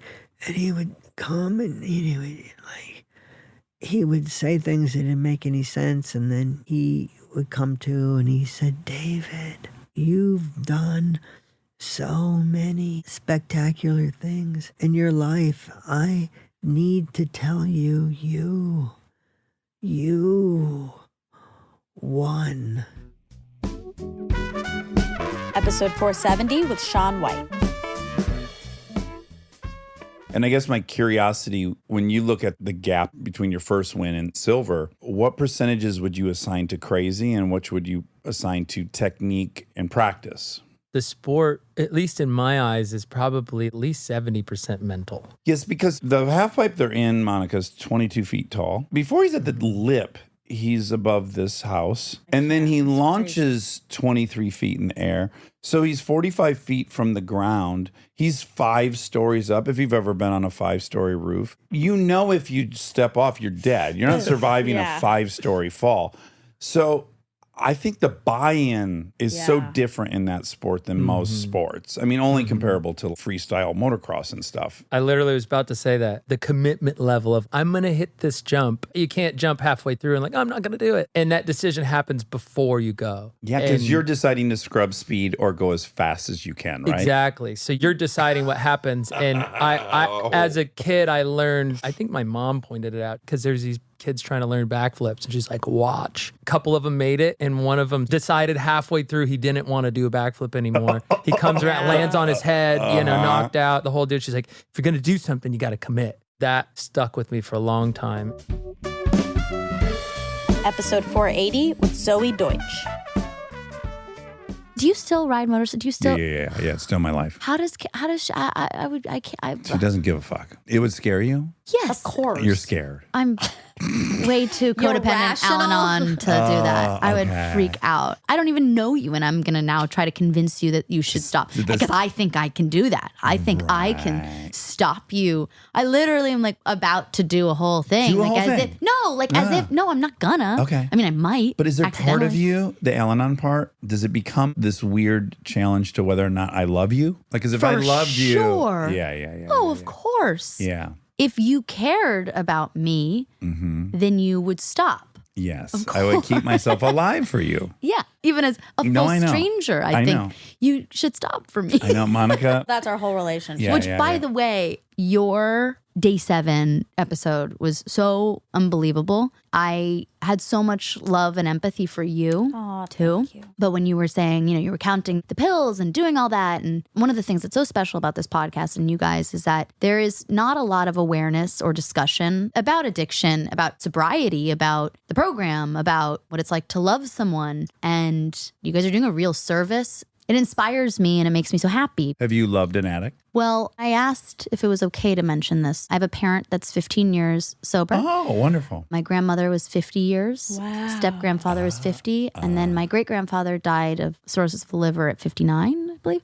So 3 generations of addicts. And then I, of course, dated an addict. We're kind of fun, right, for a minute? Way too fun. And I have, of course, a lot of people in my life and in my orbit. But I've witnessed such miracles around me and a lot of success stories. I just feel very grateful that was my experience. It's such a taboo or stigmatized conversation. I've never shied away from it. And the fact that you guys don't and have such a huge platform is really cool. Well, thank you. It's always weird for me to get a compliment about that episode, obviously, because I've relapsed. So it's just a very abstract thing for me to receive, but I really appreciate that. I think we always hear about the addict, right? You don't really hear the other person's story in addiction as much. Do you think that's what was novel about that? To be able to hear what Monica goes through? Yes. Loving an addict is a whole other type of addiction too, by the way. Oh, right? sure. 100%. Yeah. I was in the middle of a huge addiction with him. 1,000%. Like huge. And I didn't know that. All I was doing was monitoring him and being so hyper aware and living in that state of, I can fix you, I can be the one, I'll call it out, I'll do this. Only now, with a lot of work and continued work, do I know that's my issue. Mm-hmm. If you're not in it, you don't love an addict, or you don't have someone in your life. Everybody loves an addict. I don't. But they might not know. Well, that's what I'm saying. Yes, exactly. It just takes so much introspection that most people don't have to do. So I'm grateful too, because it really forces you to look at yourself in a way that I didn't have to before. Episode 481 with George Monbiot. The relationship between plants, bacteria, and fungi is phenomenally complex, far more complex than we ever imagined it was. To give you an example, of all the sugars plants make through photosynthesis, between 11 and 40% of those sugars are dumped into the soil. It just pours them into the soil. And before doing so, it turns some of those into compounds of tremendous complexity. There are massive chemical names, which cover a whole line of text. And it just looks like pouring money down the drain. Why do you go to all this effort to produce all these sugars and all these incredibly complex compounds only to tip them into the soil? Yeah, not an efficient machine. It's worse than the internal combustion engine. Yeah, well, so you would think. But it turns out that what plants are doing is talking in a chemical language, and they're talking to the bacteria and fungi in the soil, or rather only to a very few of them, particularly to the bacteria, and particularly to one or two species amongst the huge number of species in the soil. And it's sending them a very precise chemical signal and saying, wake up, because the bacteria exist in a state of dormancy until this root hair breaks into a crumb of soil and then starts transmitting these complex chemicals which are precisely tuned to particular bacterial, sometimes even to a particular genotype of a bacterial species. When the bacteria is woken up, they flood it with sugar. The sugar is a food which the bacteria needs, and so the bacteria then multiply exceedingly, very, very fast, within this very narrow zone around the root, which is called the rhizosphere, right? And the rhizosphere has some of the densest bacterial communities on Earth. And those bacteria then, in exchange for the sugars, provide the plants with minerals. But they do more than that. They also create a defensive ring around the root, excluding the pathogens which might attack the plant. They produce growth hormones, which help to boost the growth of the plant, but they also help fire up the plant's immune system. So even if the plant is being attacked above ground by aphids or caterpillars, it'll send a signal down into the rhizosphere, and the bacteria will bounce that signal back with a different chemical, and that stimulates the plant's immune system, which can then fight off the aphids or the caterpillars. It sounds like a really cumbersome way of doing it, but that's the path dependency of evolution. Well, it also sounds magical. Like, that's way too complicated for something without a neocortex to do.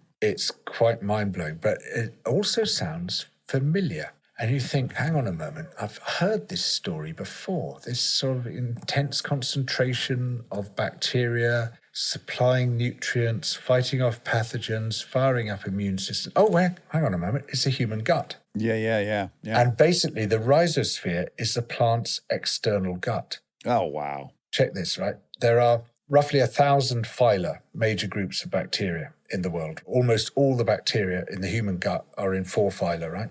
And almost all the bacteria in the rhizosphere belong to 4 phyla. They're the same 4 phyla. Whoa, that's crazy. Episode 483 with Neil Patrick Harris, NPH.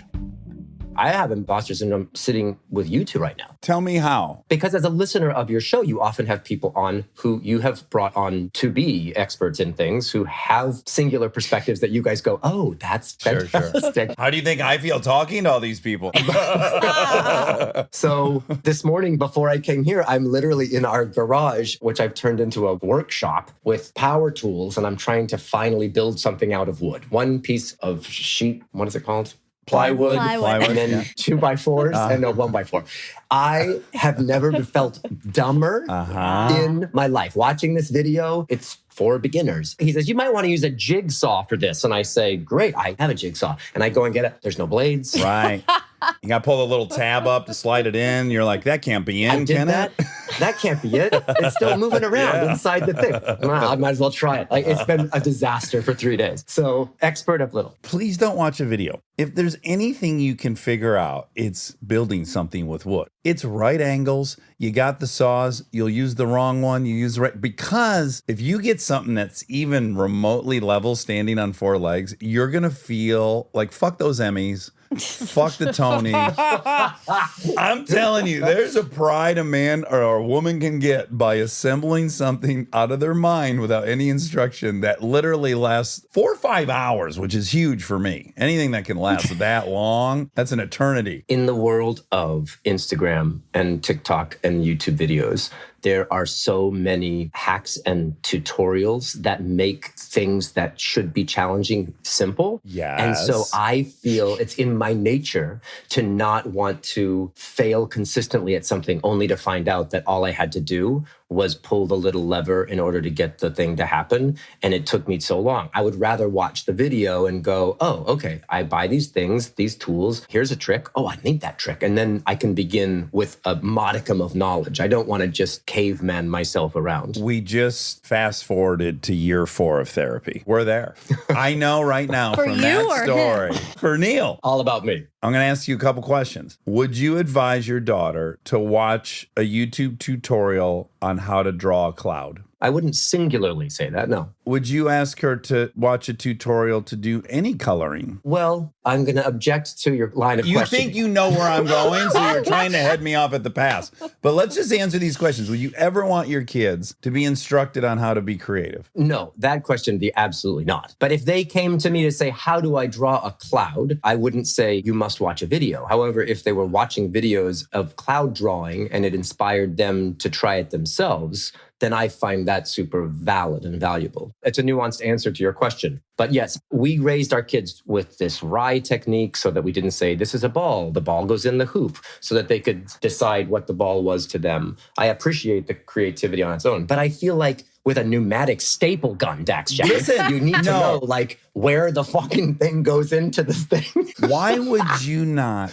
treat yourself with the same love, desire, and support that you'd give to your kids? You already said it in your sentence. You said, I don't want to get it wrong 45 times. I don't want to fail 45 times. Neil, let's fail. Let's fucking get into it. Let's blow it. Let's fail. I feel you. There could be some real freedom on the other side of this. That's why you built the goddamn shop, but now you're shortcutting what the point of the shop was. Right, but if you're gonna build a workshop, Dax, then you want to be aware of the fact that dust collection is a thing that exists. You don't want to only find out that dust collecting exists because for months you've been sitting in all this dust. So as I'm building the workshop, I'm trying to make it all happen at the same time. But I totally hear you. And it's my flop, sweaty, nervous place that I try to avoid. And yet it's the thing that I seem to continue to do a lot in my life is put myself in positions that are unknown to me, that make me feel flop, sweaty and learn. Because I do believe that we should all fail. I really sincerely believe that if we try to fail, we will then learn more than if we keep trying to succeed. Okay, Monica, I've kept you at bay. 1, you're obviously a perfectionist. That's part of this, right? Yeah.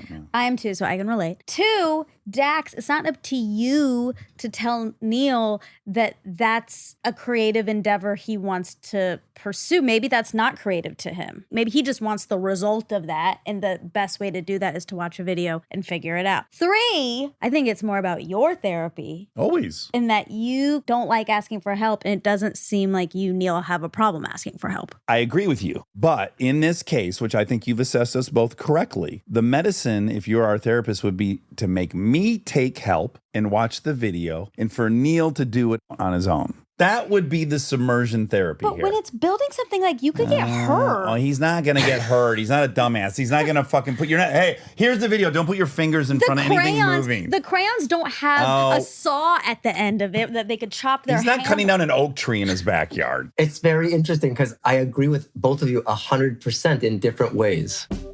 Episode 443 with Ike Barinholtz and musical guests, local natives.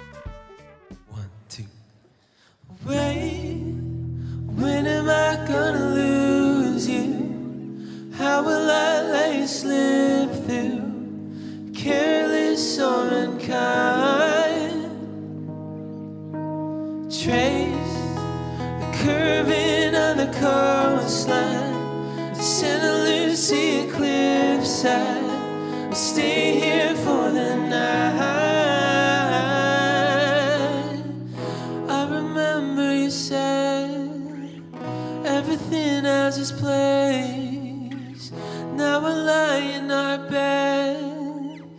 wondering how to explain.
And laying down by my side, and the light that was still slipping through, it was painting your body in stripes.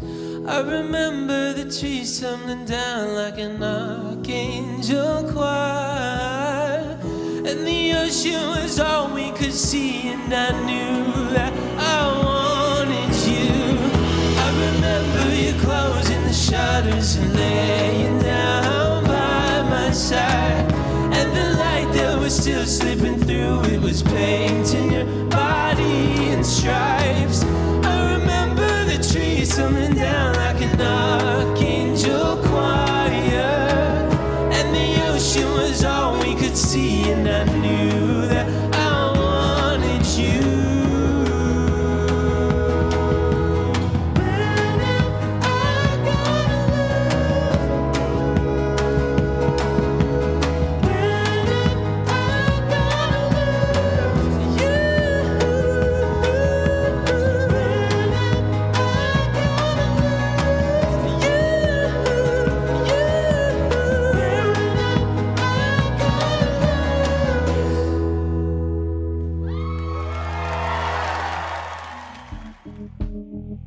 Episode 485 with Tom Hanks. So Pinocchio, interestingly, it's funny how it's kind of full circle in that now we have all this present day thought of like AI and machines and will they want to be people and consciousness. And isn't it funny to see that recycled? I was reading a book, I want to say it was Dostoevsky, talking about that mathematicians have come so far with their formulas that soon all of the future will be known. You lost me at Dostoevsky. I'm even fucking it up. I don't know that it was him that was writing about it. The point is a very smart 18th century man is basically wrestling with the identical thing we are right now, which is, AI is going to become so sophisticated and so will computing that free will is maybe questionable and all will be known. And what's going to matter anymore? Yes. So I go, it's just a theme humans think of. Like, we think it's novel because the technology's actually taken us there. But no, these are very old fears, very old concepts getting recycled. I think you're landing on something that literally the audience is wrestling with. And I'll go back again to that contract we have with the movies that we've seen. The things we pay to be entertained by. There's no contract unless money is exchanged, right? Because we can see everything for free. We don't put the same demands on that. The truth is that technology now allows us to drain Lake Michigan and fill it with cuckoo clocks. There's not a moment you would think, wow, that looks real. That looks like they drained Lake Michigan and filled it up with cuckoo clocks, and all those clocks work amazing, and this is fantastic.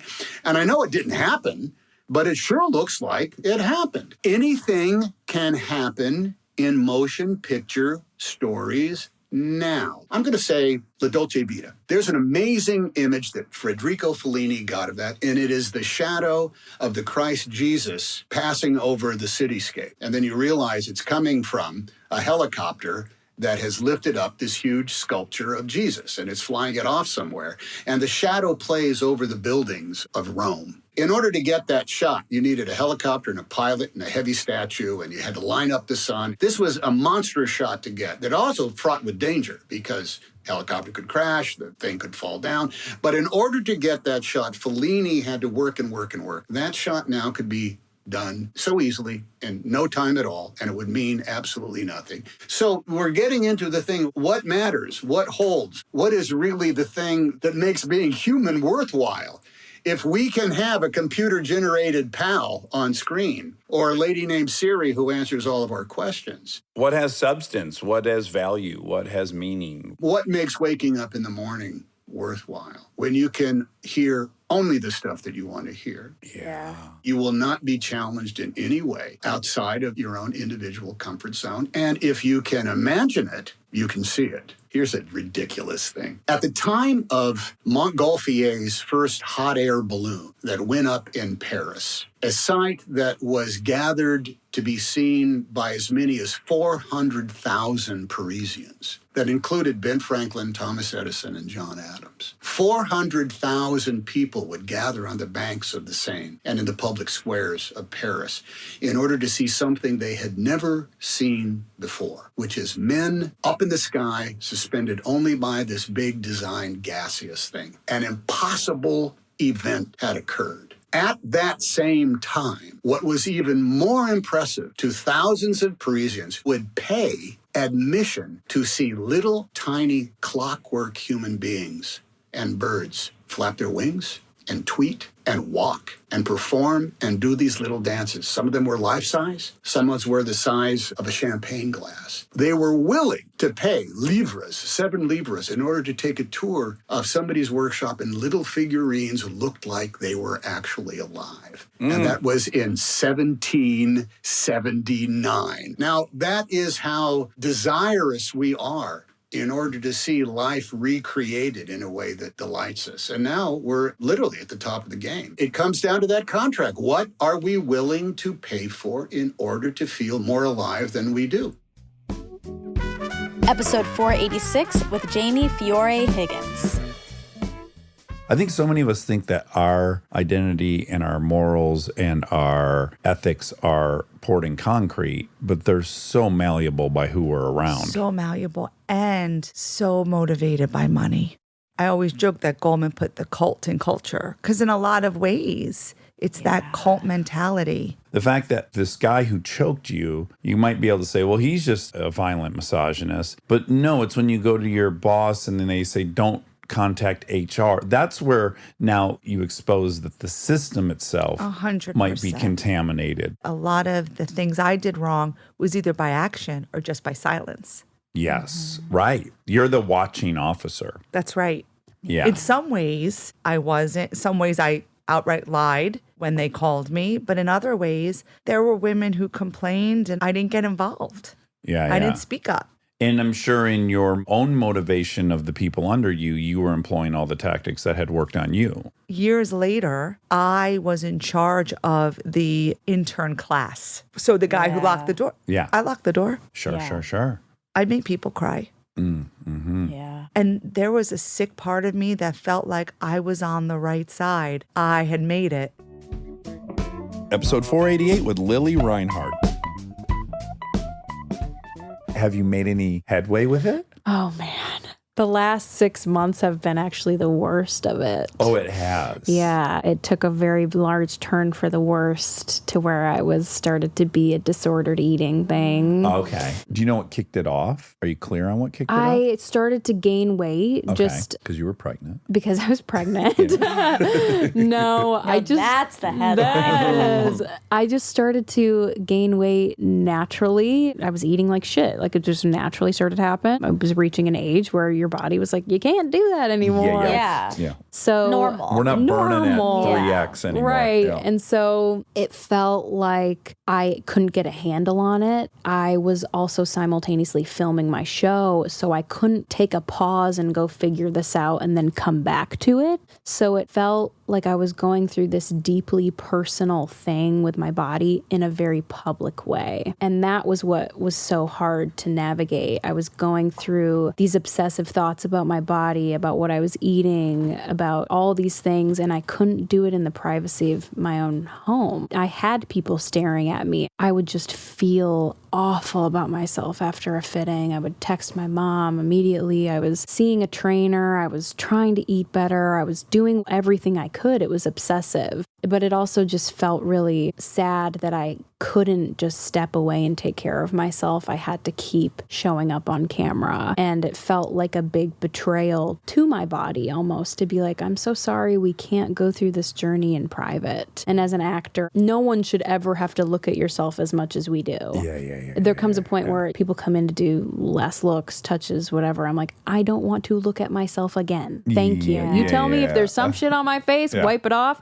I don't need to stare at my face 30 times a day. No one should have to do that. Yeah. And then same with your body. Yeah. So is it for you more your body or your face? it's or? my body. I don't have a perfect CW girl body. I grew up in the time of Gossip Girl, where Leighton Meester and Blake Lively have these beautiful, perfect bodies. I've just never had that, not built that way, and was trying to craft myself and fit myself into a box that genetically I wasn't inclined to be in. So it's been hard, but that's why I talk about it and I'm vocal about it, because I think it's so weird that not as many celebrities talk about it. It's such an issue because everyone is insecure. Oh, yeah. How is there not a more collective conversation, especially within the industry, an industry that's so obsessed with being thin, having this ass, having whatever it is. So I just try to chuck my opinion out there. If people want to listen to it, whatever. Sometimes it gets me in hot water a lot of times. When has it gotten you in hot water? Recently made some comments about how it's ridiculous to say that you should lose 16 pounds to fit into a dress for the Met Gala. And I thought that was absolutely ridiculous. I thought that absolutely promotes disordered eating. Exactly. And the conversation was, how can you say that when Christian Bale loses 30 pounds for a film? I'm like, did I say that that was okay either? Right. The flip side is you can do whatever you want with your body, but you have to be aware of the amount of people you're affecting when you open your mouth. Okay, great. We're somewhere juicy, because I think this is where you and I differ a little bit. So I have all these same things. Yeah. And I'm going to parallel it with alcoholism. I'm an addict. Dax Shepard can't take 3 hits of ecstasy and go to the Met Gala ball, because then I'll do 18 and then I'll find Coke and then I'll do blah, blah, blah. But I would read these interviews with Colin Farrell, who I idolize as an actor. He's so gorgeous, too, on top of it. Let's add that. If I had his face, I'm certain I would like what I saw in the mirror.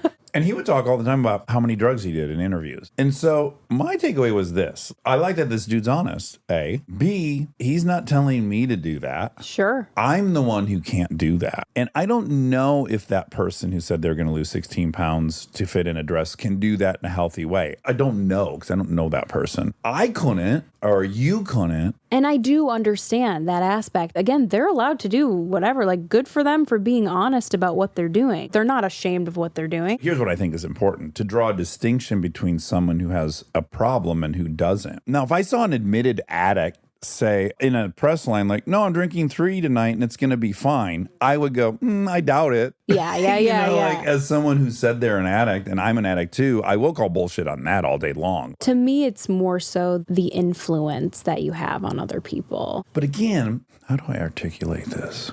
It's such a touchy, It is so hard. Yeah, and we're all figuring it out, which is great, which is why we're having this conversation. Right. It's and fun there to have. should be more conversations about it. Yeah. Here's my issue. I don't think it's incumbent upon a dude who twice a month do opiates at a party, who actually does it moderately. I don't think it's his responsibility to pretend he doesn't do that at any point in an interview with his friends, because someone else like me can't do opiates once a month at a party. Because if I do opiates once a month at a party, I'll do them for months at a time until I'm detoxing. I don't think it's that guy's problem or his responsibility to take on my disease. So in that way, because there's so much criticism. If people even say they were on a diet on this show, some people go, you're fat shaming. Yes. And I'm like, I don't know, man. Some people do diets and they work for them and they don't get obsessive. I'm totally obsessive about stuff. Yeah. But they're not. And I don't know it's their responsibility to protect me from my ism. I think it's my responsibility to protect me. You're absolutely right. I was currently dealing with disordered eating. And I saw red. Like I genuinely thought this is so triggering. Yeah. It felt like it was normalizing disordered eating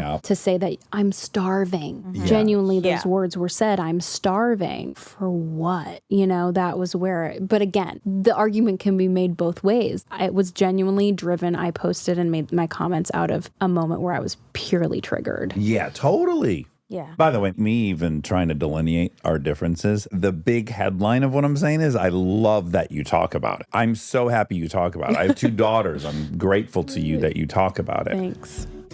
Episode 492 with Jared Diamond.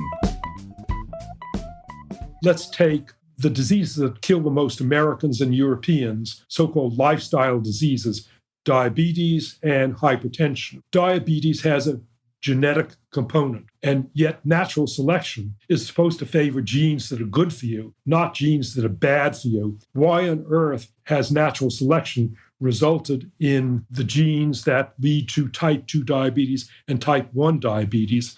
And why are they now causing epidemics of diabetes, not in Europe, but in the developing world, in Arabia, in Africa, in Latin America? There's an interesting story of natural selection. In traditional times, if you were hunter-gatherer, there's not much food. You're working hard to get your food, and then maybe once a month you kill an elephant. The people who can mobilize their insulin most quickly to store fat when they eat the elephant, those are the people who will build up the most fat, and they are then capable of surviving subsequent periods of starvation. Traditionally, it was good to have hair-triggered release of insulin, but nowadays, when we in the West have our 3 meals a day, and when we eat lots of food, and we're having hair-triggered release of insulin, that leads to diabetes. Historically, abundant food came in Europe only beginning the 1500s and 1600s with the arrival of New World crops. So probably what happened is that in Europe,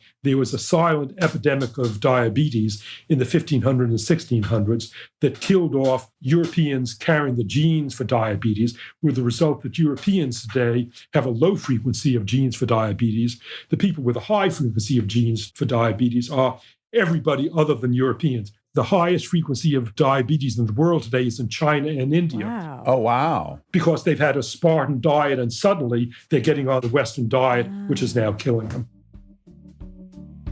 Episode 494 with Jeanette McCurdy. So at 2, your mother gets breast cancer.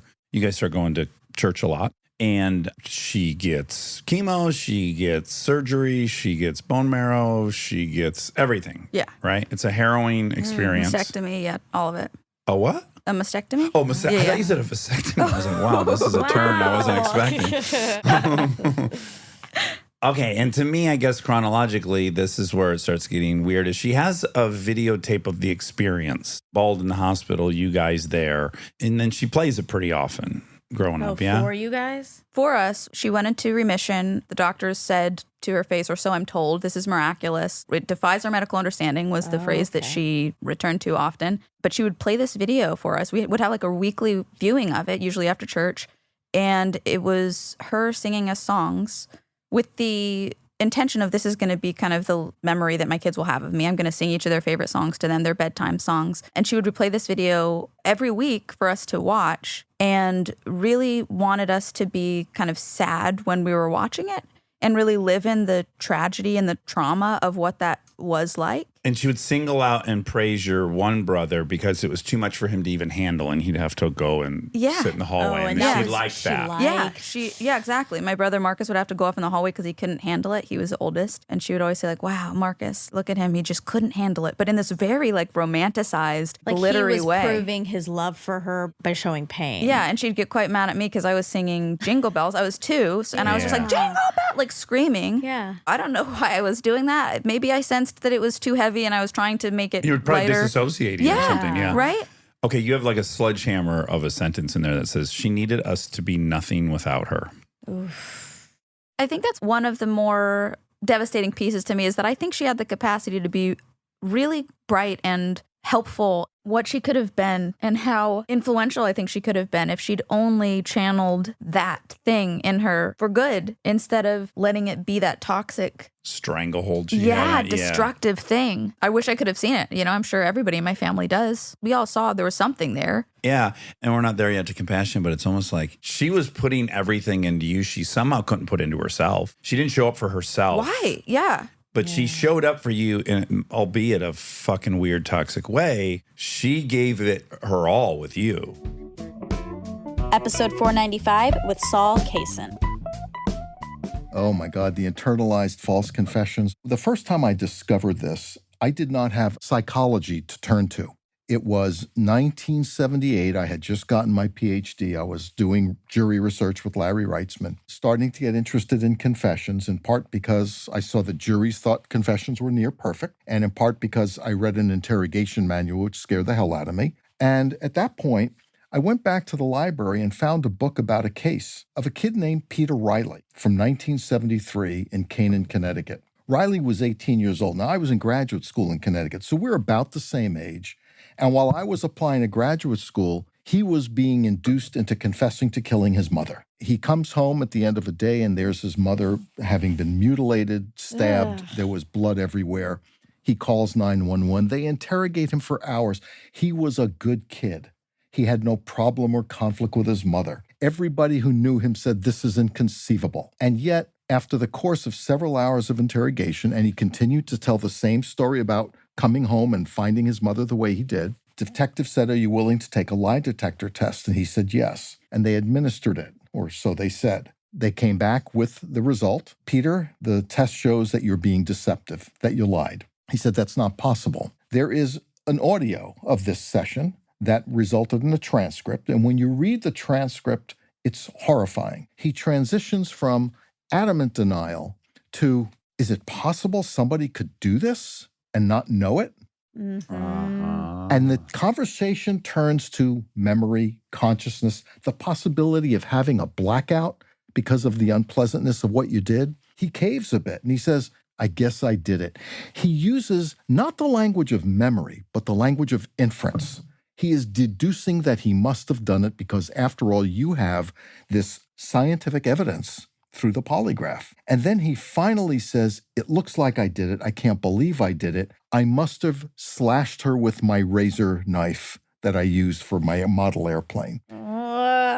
He was exonerated a year later. I wasn't a memory psychologist, but I scoured the memory literature. Is it possible to alter somebody's memory with false evidence? Now, at the time, Elizabeth Loftus, who became the false memory guru, had just started to publish some basic lab experiments, but showing that you can affect people's memory for a slideshow, not showing you can affect their memory of whether they killed their mother. So there wasn't anything I could turn to. But what I saw in that script, I started seeing it over and over and over again. The process of internalization is you get a vulnerable suspect, you lie about the evidence, you tell them it's possible to do this and have no memory. Gary Gauger was told maybe you had an alcoholic blackout. Peter Riley was told that he probably blacked it out. Marty Tankleff was told he must have been sleepwalking.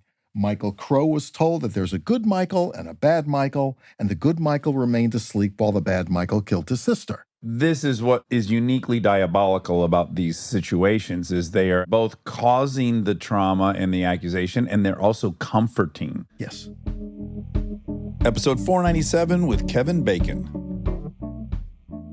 I thought I knew everything for most of my life and career. And when you get old, you go, I didn't know anything. Yeah. I was an expert and I never was a child. And those combinations of things make for, on the upside, a tremendous amount of confidence. But on the downside, tons of mistakes and a lack of humility and the inability to take any kind of advice or look at things. For me too, I'm guessing, avail myself to advice, to let someone mentor me. Definitely. Let someone take me under their wing. You have dad shit?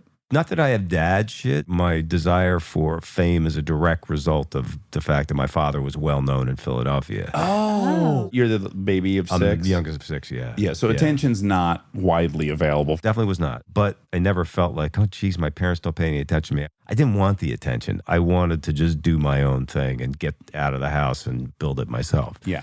But when the Footloose thing happened, if there had been a mentor to say, Schmuck, this is great. Do the cover of all of these magazines. Don't push back on this shit. Have some fun with it. And there was a certain level of self-sabotage that happened because it just didn't feel like being the, as you said, kind of actor that I wanted to be, a serious actor, whatever the fuck that is. Yeah. I mean, a serious actor is someone that takes their work seriously. Episode 500, ding, ding, ding, was Scarlett Johansson. Okay. I'll take it. I need to ask you 2 more questions, maybe 4. Marcel's checking It's his back watch. to the X Factor. Marcel, take your watch off and flush it down the fucking toilet. Take your crappy I want to go watch. back, stick it up your crappy ass. See? He says stuff like that. I want to come back to the 15 and 30 thing. So we didn't really wrap it up. And I'm just curious because I loved when people said I was older than my age. Yeah, all kids like that. I don't know. I think Yeah. some people specifically want to be seen as older. I happen to be one of those people. I wanted you to think you could trust me with your car to drive you when I was 12. That's something I sought You after. value that. Hugely. Well, because I had an older brother. My brother was 5 years older. So I guess all I wanted to be is perceived as maybe his age. That's maybe the kernel of it. Similarly, did you love that compliment? Yeah, I think that would be something I would have found flattering. I got married when I was 23. So I got married really young. And by that point, I felt like I was 33. I'd had a really full life at that point, and I was having a really hard time. I was kind of became objectified and pigeonholed in this way where I felt like I wasn't getting offers for work for things that I wanted to do. But I remember thinking to myself, I was like, I think people think I'm like 40 years old. Yeah. It somehow stopped being something that was desirable and something that I was fighting against. Yeah. Now it's like I see younger actors that are in their 20s. It feels like they're allowed to be all these different things. Like they can play all different things. And, you know, it's another time too. We're not even allowed to really pigeonhole actors anymore, thankfully, right? Like people are much more dynamic. Who's an example? Like Zendaya? Yeah, that's a great example. Or like I worked with Florence Pugh, and she has an incredible career, and she's works in all different genres. Yeah. You see all these different colors in her paint box. Because I think everybody thought I was older, and I'd been doing it for a long time, and then I got kind of pigeonholed into this weird hypersexualized thing. I felt like it was over, kind of. It was like, that's the kind of career you have. These are the roles you've played. And I was like, this is it. And you'll age out of that one. The runway is not long on that. And so it was scary at that time. In a weird way, I was like, is this it? And I attributed a lot of that to the fact that people thought I was much, much older than I was. Episode 501 with Reza Aslan. The other thing that you start to notice is there's a very fancy term for it, which is patterns of religious phenomena. But it's essentially you start to realize, oh, holy shit, it's all the same thing. Oftentimes, they're saying it in the same way. They're using the same myths. There's like 14 versions of a flood narrative. And so the big kind of aha moment that I had when studying religion was the best way to think about what religion actually is. It's a language made up of symbols and metaphors that allow you to communicate what is fundamentally inexpressible. That feeling that you can call it whatever you want to, faith, transcendence, ultimate reality, being. There's like a million words for it. But that thing about being human, it's hard to talk about that stuff. Religion says, here's a language, use it. And what I decided that I was going to be was the universal translator. I'm going to learn all these languages, and then I'll be able to say to people, you're saying the same thing. But you have anchored into Islam. So how did you decide? I'm both an expert on religion, but I'm also a person of faith. I do believe in God, though my definition of God is probably different than a lot of other people's definitions. I do believe that there is a transcendent reality. And when I talk about faith, I make sure that I'm always talking about it as a form of emotion, because that's what faith is. Faith is an emotion, like love. If someone tells you, like, describe love, it's the experience that you've had. Like, you can't really describe it. Well, I'd take a run at it, but yeah. I have had certain experiences in my life that have made me realize that there is more to reality than this material world. And I wanted a language so that I could talk about it. But the language that is most comfortable to me is the language of Islam. But I'm not a Muslim because I think Islam is more right. There's no such thing as more right. I just like the metaphors. You prefer speaking that language. Yeah. This thing that the Buddha once said, which I think is really profound, which is that if you want to strike water, you don't dig 6 1-foot wells, you dig 1 6-foot well. Islam is my 6-foot well. But what the Buddha meant was, okay, that's your well, but the water is the water that everybody's drinking from. Like, just pick a fucking well. The well is not important. It's the water that's important. Episode 504 with Sid Mukherjee. It's wild that all the cells are on their own, surviving on their own and self-regulating, and yet they are a web that creates this greater thing. And I think that's what's very profound about organisms or bodies, that you have a whole system whose job is to make sure that you don't get invaded by pathogens. You have a whole system to make sure that the salt in your body doesn't exceed some limit. You have a brain that is allowing us to have this conversation. Now, if everything were put into the same unit and made to be the same, if everything was atomistic, everything looked like each other and was like each other, functioned like each other, then you wouldn't have all these things that we can do, like walk and talk and defend ourselves against invaders and predators, and also make pasta and watch a film and make a film, write a book, all of these things. Now, what's amazing about it is that these things, when they work well, they work as a cooperative assembly, like a parliament.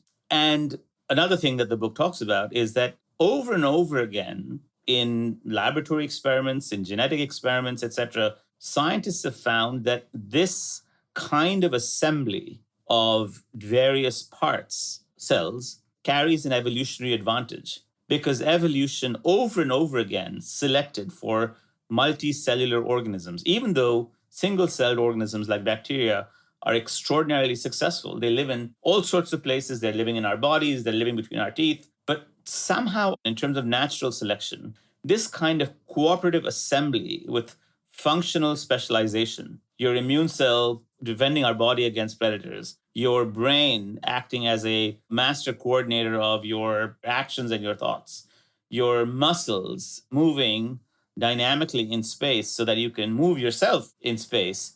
All of this cooperative assembly was of great evolutionary advantage, so much so that people believe that these assemblies evolved separately and independently multiple times. In other words, multiple times during evolution, there was a leap from single-celled existence to multicellular existence, because somehow or the other, and we have theories about these now, but they're theories, you can't wind the clock back, but somehow or the other, this assembly, this idea of the song of the cell, the fact that these things are singing together, and there is not just sort of one note coming out and another note coming out, but they're singing together like an assembly, somehow or the other creates an incredible evolutionary advantage. And you could say that is what human beings are. We lie on top of a certain chain of evolution because these assemblies work.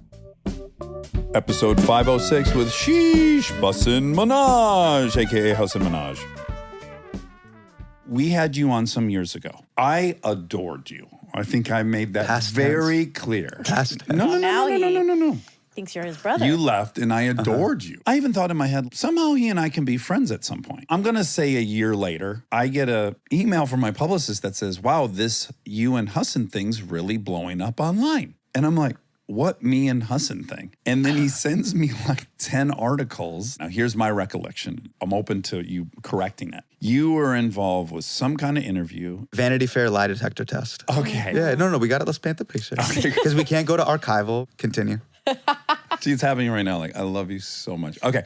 So then it's brought to my attention that you are talking about the struggle of being a performer in Hollywood and that there was a movement to give white schlubs their own show. And they were handing out shows to white schlubs. And then you mentioned me. You rate me at being a 6. You're getting the order wrong. I hope it is a testimonial to how much I've moved beyond it. By the time I'm catching up with this, it's basically like, you said I was a schlub who got his own show and I'm a 6. That's kind of what I heard. Okay, so you tell me the order and what was really said. All right, first things first, it's very important to hear what is actually in the audio. I think what you're saying is what you interpreted, not what you heard. Possibly. But the lie detector test is like, have you ever not gone outside because you've had a bad hair day? No. And it's like, like you're lying, right? And it's like, oh, fuck. Like, it's a photo of like Nick Kroll and John Mulaney. Like, are you jealous of their friendship? And I'm like, no. And it's like, okay, I am. Sometimes I really want them to text me back and validate me. Then they're like, do you think this person, and it's a photo of Dax, is just like, how attractive do you think this person is? Do you think this person's a 10? Okay. So when I complain about how I look on here and people are like, get over it, you're handsome. I'm a part of so many articles of a hot girl with an ugly guy. There is a whole movement on the internet that I have seen. And then the notion that Vanity Fair would ask you to evaluate me, again, confirms what I'm saying. That there is a movement that thinks I'm very unattractive. I'm sorry for that movement. And then I'll apologize to you for what I've done. Okay, go ahead. So basically, they were just trying to be like, hey, are you hotter than him? Yes. Okay. Now, look, I'm going to tell this to you to your face. Yeah, you are hotter than me. The same way if we were playing pickup basketball. Yeah. You're going to get this work, Dax. Yeah. If First we're of all, not in pickup basketball, but you are much better looking than me. We could play horse, 21, however you want it. Yeah. And that kind of belief in myself, which is honorable, is what goes back to this little convo that me and Monica were having in the bedroom during the birthday party downstairs. Yeah. Yes. It's a little bit of, oh, you want me to go head to head? And this has nothing to do with you. It's on us. It's on me. The way I was raised, of there is something culturally of being humble, not thinking too high of yourself, in conflating at times confidence with arrogance. That's our biggest problem that my parents kind of instilled in me. If you exhibit any level of confidence, my dad would be like, "Yes, don't do that. You shouldn't talk like that. That's not right." And that can be to your detriment. You can hold yourself small. In order to accomplish anything, you have to believe and dream big, and you have to start with that. That's why you're drawn to hip hop. It's revelatory. Totally. Exactly. You're like, wait, these dudes owning their shit? To me, hip hop is just the H-1B visa story. You don't want me in and I'm coming. Yeah. Totally. Yes, great. Right? Okay. That's what I connect to. So part of that statement, and Dax, it wasn't even about you. It was just about me being like, man, put anybody next. I don't care. And I'll be honest, here's the trauma I'm carrying. Trauma? Why am I saying there's no trauma? I'm a fucking baggage performer, whatever. We shouldn't take ourselves this seriously. The chip on my shoulder was this, is that sometimes when I was coming up, when I first moved to LA in 2009, and I'm auditioning for the untitled Adam Ezekiel pilot, when I'm auditioning for Ben Fox's My Manny, and I'm like killing myself for these fucking garbage pilots, my agent would tell me, well, you did good in the read, but they just don't see you as the lead. And then I'm hanging out with the Monicas and other girls and blah, blah, blah, blah. And they go, isn't Ryan Gosling so hot? I go, this motherfucker who always looks like he hasn't taken his Claritin. He always looks like he's halfway fallen asleep. Taking his Claritin. Wait, what? This guy who's always quasi-sleepy. Splash around You think he can hold? He can hold Hrithik Roshan one-on-one? Are you kidding me? I go, can he sing? Can he dance? Does he have green eyes like a fucking leopard? Like, this guy can't hold any Bollywood star's jock. Ranveer Singh can dance, and he's ripped, and he's yoked. He does 9 things. And don't tell me La La Land is dancing. We've been dancing. We've been dancing. Really dancing. Get the fuck out of here. Oh, I love it. Am I lying? No. You were an avatar for this macro thing. We're still not to my issue. Okay. So then they said, we'll give them a number. And you went with 6, which ironically, if you were to go back and listen to this podcast or watch me on Conan O'Brien, that is the number I give myself all the time. I've always called myself a 6. So I'm on full record agreeing with you that I'm a 6. Wasn't my issue. Go ahead. Yes. So what ends up happening is there is a series of movies that come out where it's just called relatable leading guy. It's an everyman guy at the pub crawl, right? Yeah. However, the requirement for the studio to then back that same lead and have that person be black, they got to be Idris Elba. They got to be Daniel Kaluuya. They got to be... It's the Chris Rock joke. He lives next to an average dentist. Yeah. Average Joe, white my dentist. neighbor is a fucking dentist. Average. You know what I would have to do to have the same house and be a dentist? I'd have to invent teeth. Perfect joke. Yes. I'm And I encapsulating agree. that. For the Daniel Day Kims, you got to have a jawline that can fucking cut bread and be diced and 3% body fat and be erudite and smart and sensitive and have women like you. You have to have 15 things. You have to be the best. The best. Yeah. We're in agreement. Yeah. Okay. Just to enter the conversation. You don't, now you're on Big Bang Theory. There is no Paul Rudd area for you. No B+ strata. No. The suit's got to be perfect. The abs got to be perfect. Every type of girl has to like you. You have to be just fucking banging. You gotta cut through it all. So that was my point. Episode 510 with Gwen Stefani. Listen, you say this a lot. I wrote down something, in fact, that you said. I don't know how I feel about it, okay?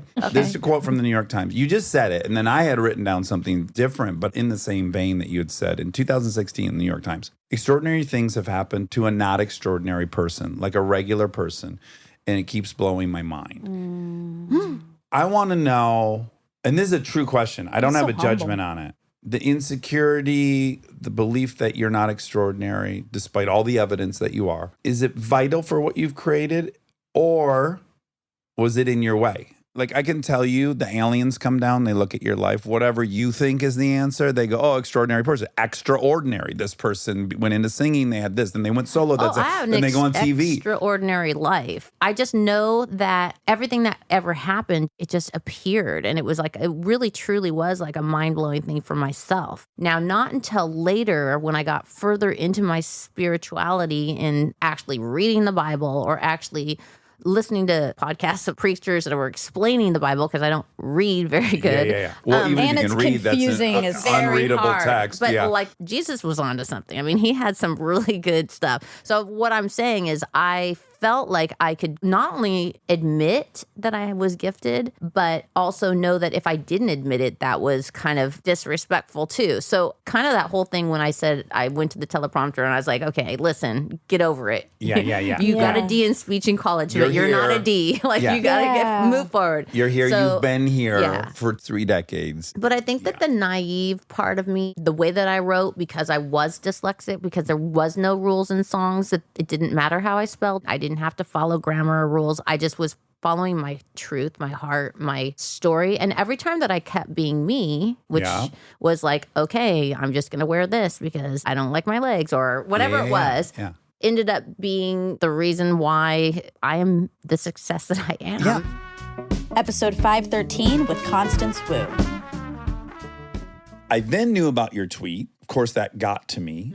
Do you know about the tweet? I don't think so. Because it leads us to this book. Yeah, I did Crazy Rich Asians, and they had told me that my show, Fresh Off the Boat, probably wasn't going to be renewed. And so they had said, you have our blessing to go seek other work. But then with the success of Crazy Rich Asians, it suddenly looked really bad to cancel the only Asian American sitcom on television. So then, even though they hadn't made any promises, they renewed it. And I was sort of having what I think of as a drunk in a bar kind of moment. But I had it on Twitter, which is not a bar. Which is also like your mom writing your dad the thing, let's get married. Kind of, yeah, it was impulsive and it was a moment of heat where I was like, fucking hell. And I basically got canceled for being ungrateful. So can I read the tweet? Because I think Monica should hear it. The tweet was, it was right when they announced that it was coming back for a 6th season. Okay. And Constance tweeted, so upset right now that I'm literally crying. Ugh, fuck. Yeah. So look, I'm going to be dead honest with you. I'm talking to you now, and I totally like you, and I would have liked you back then. But knowing very little about you, this made it to me, right? This tweet that this actor, upon hearing their show, got picked up. And I had the reaction I think a lot of people had, which was like, oh, fucking get over yourself. It rang to me of total entitlement. I think I can say I would have thought that about a man. I would have thought that about a white boy. I would have thought that about anyone who'd gone through what we've gone through to get on a TV show. And that's the last I knew about any of it. So I actually was quite interested to read what happened, everything that happened after that. I guess I assumed there was backlash. I didn't know that there was backlash from your peers. It was mostly from my peers. It was. Really? Yeah.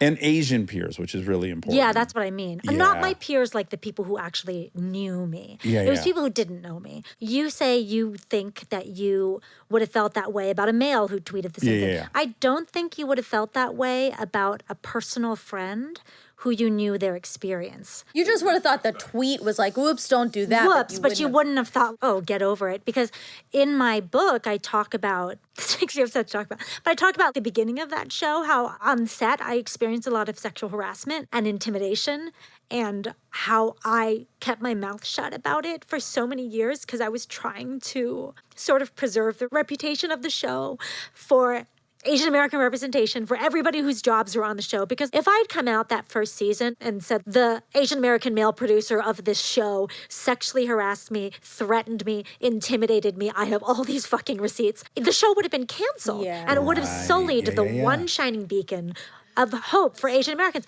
But you know what? After my show became a success, I quote unquote dealt with it. I swallowed all the harassment and I stopped it. It stopped after a couple years after I had the power and I wasn't afraid of being fired anymore.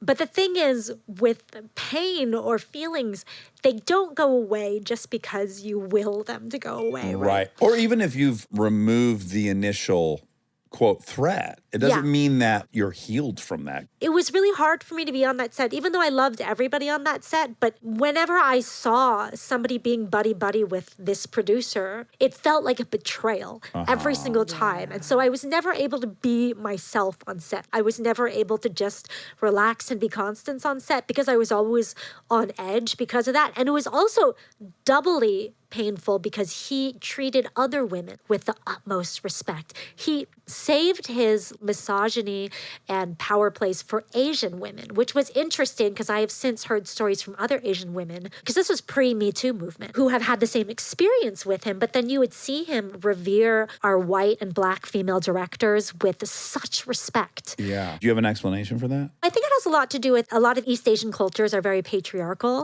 And I think America really emasculates a lot of Asian men. And so when you're emasculated and you want to feel masculine, you want to exercise your power. And the one place that you might feel comfortable exercising your power is amongst, I guess, your own women. This is why people get so up in arms about my dating history. There's a whole movement of Asian men who criticize me for dating one white guy, and they assume that I only date white men and that I'm a traitor to my race.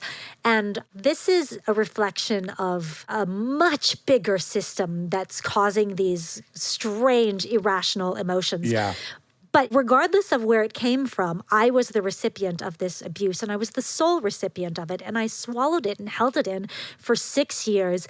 And so when I had these tweets and everything, it was very uncharacteristic of me, but I think it was, I had held my breath for so long. I actually didn't even want to write that essay because I still didn't want to sully the reputation. My publisher encouraged me to write it, and I said, okay, I'm just going to do it as an exercise, but I don't want to publish it. But then after I wrote it, I realized, you know, it's pretty important that we talk about this so this doesn't happen to other women, even if it's scary for me to talk about. Episode 517 with Yuval Harari. The next big thing is fire. The power of every other animal depends on its body, how big you are, how fast you can run, your wings, whatever. And fire is the first time that an animal, a human being, managed to gain control of a source of power outside its body. You know, if I'm a human being and I know how to control fire, even though I'm not as big as a lion, I can't run like a cheetah, I don't have claws, I don't have poison like a snake, whatever. I have this friend, fire, and a single human with a fire stick can burn down an entire forest. With all the lions and hyenas and giraffes in it. And you point out all animals are terrified of fire. Such a powerful force. And again, humans, what was amazing about them, they learned how to befriend fire. So how did it happen? We don't know for sure. But again, something that still happens today, lots of people, lots of kids, they like watching fire. Yeah, I mean, did it ever happen to you? We loved it. Fire. He is I'm a fire pyromaniac. pit. Yeah, I mean, you sit like you go outside, you light a fire with some wood and whatever, and you just sit there and you watch the fire. Talk about magic you can observe. I understand the chemical reaction. Doesn't fucking matter. I'm looking at flames. They're like, what are those things? Why are they dancing? Who's controlling it? What is that thing? But the thing is, you're not afraid of it. No. You're fascinated by it. No, you want to interact. This is a memory from like hundreds of thousands of years ago. Then you have, I don't know, a lightning strikes a tree and there is a fire. All the other animals run away except humans. The hillbillies. Yeah. We come in. We come in. We come in. Hey, look at this. Exactly. And we sit and watch this thing.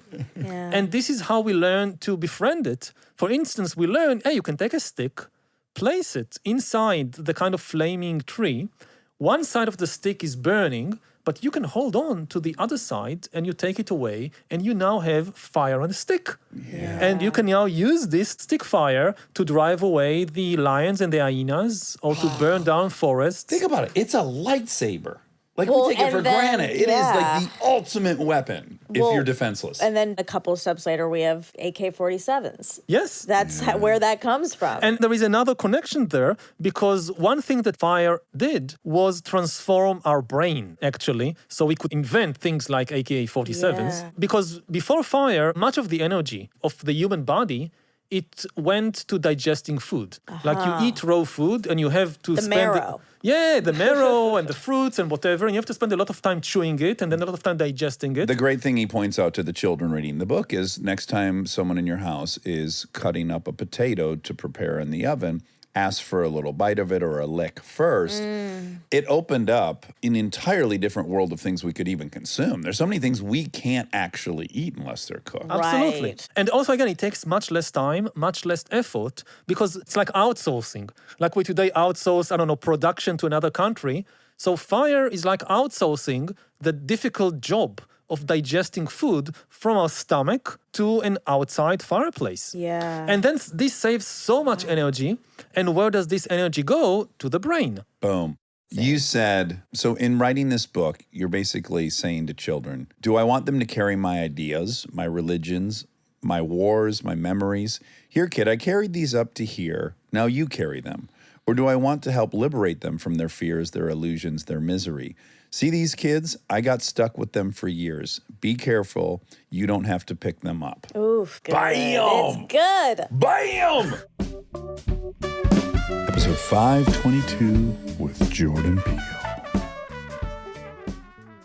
When you start making a little bit of money, they tell you to incorporate. You get to make your company. It's just this cool feeling of like, ooh, I've got a company now. Yeah. It feels great. Feels LLC. great. Titan of industry. And they're basically like, look, it's a thing that goes on your credit card, Yeah. buddy. Like, don't get ahead of yourself.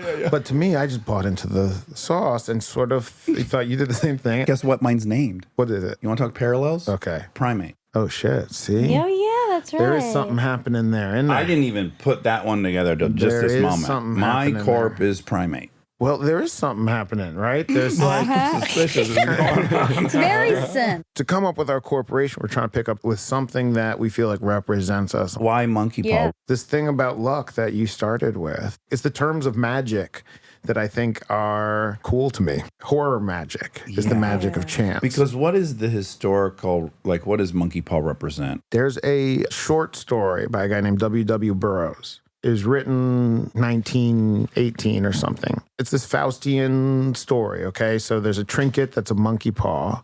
And every time you make a wish, it grants you your wish. You wish for $1 million, get a knock on the door. Someone tells you your son died by a trolley accident. Here's $1 million. Right? So it's that notion that once I got what I thought I wanted in Mad TV, it birthed this whole other world of nightmares I didn't know was possible. This idea of like being up on television, telling a joke you didn't believe in. Yeah. So it was just this kind of primal chord that story struck with me, a notion that helps me understand that sometimes it is about how you look at things. You can find fortune and you can find good fortune where there is bad things as well.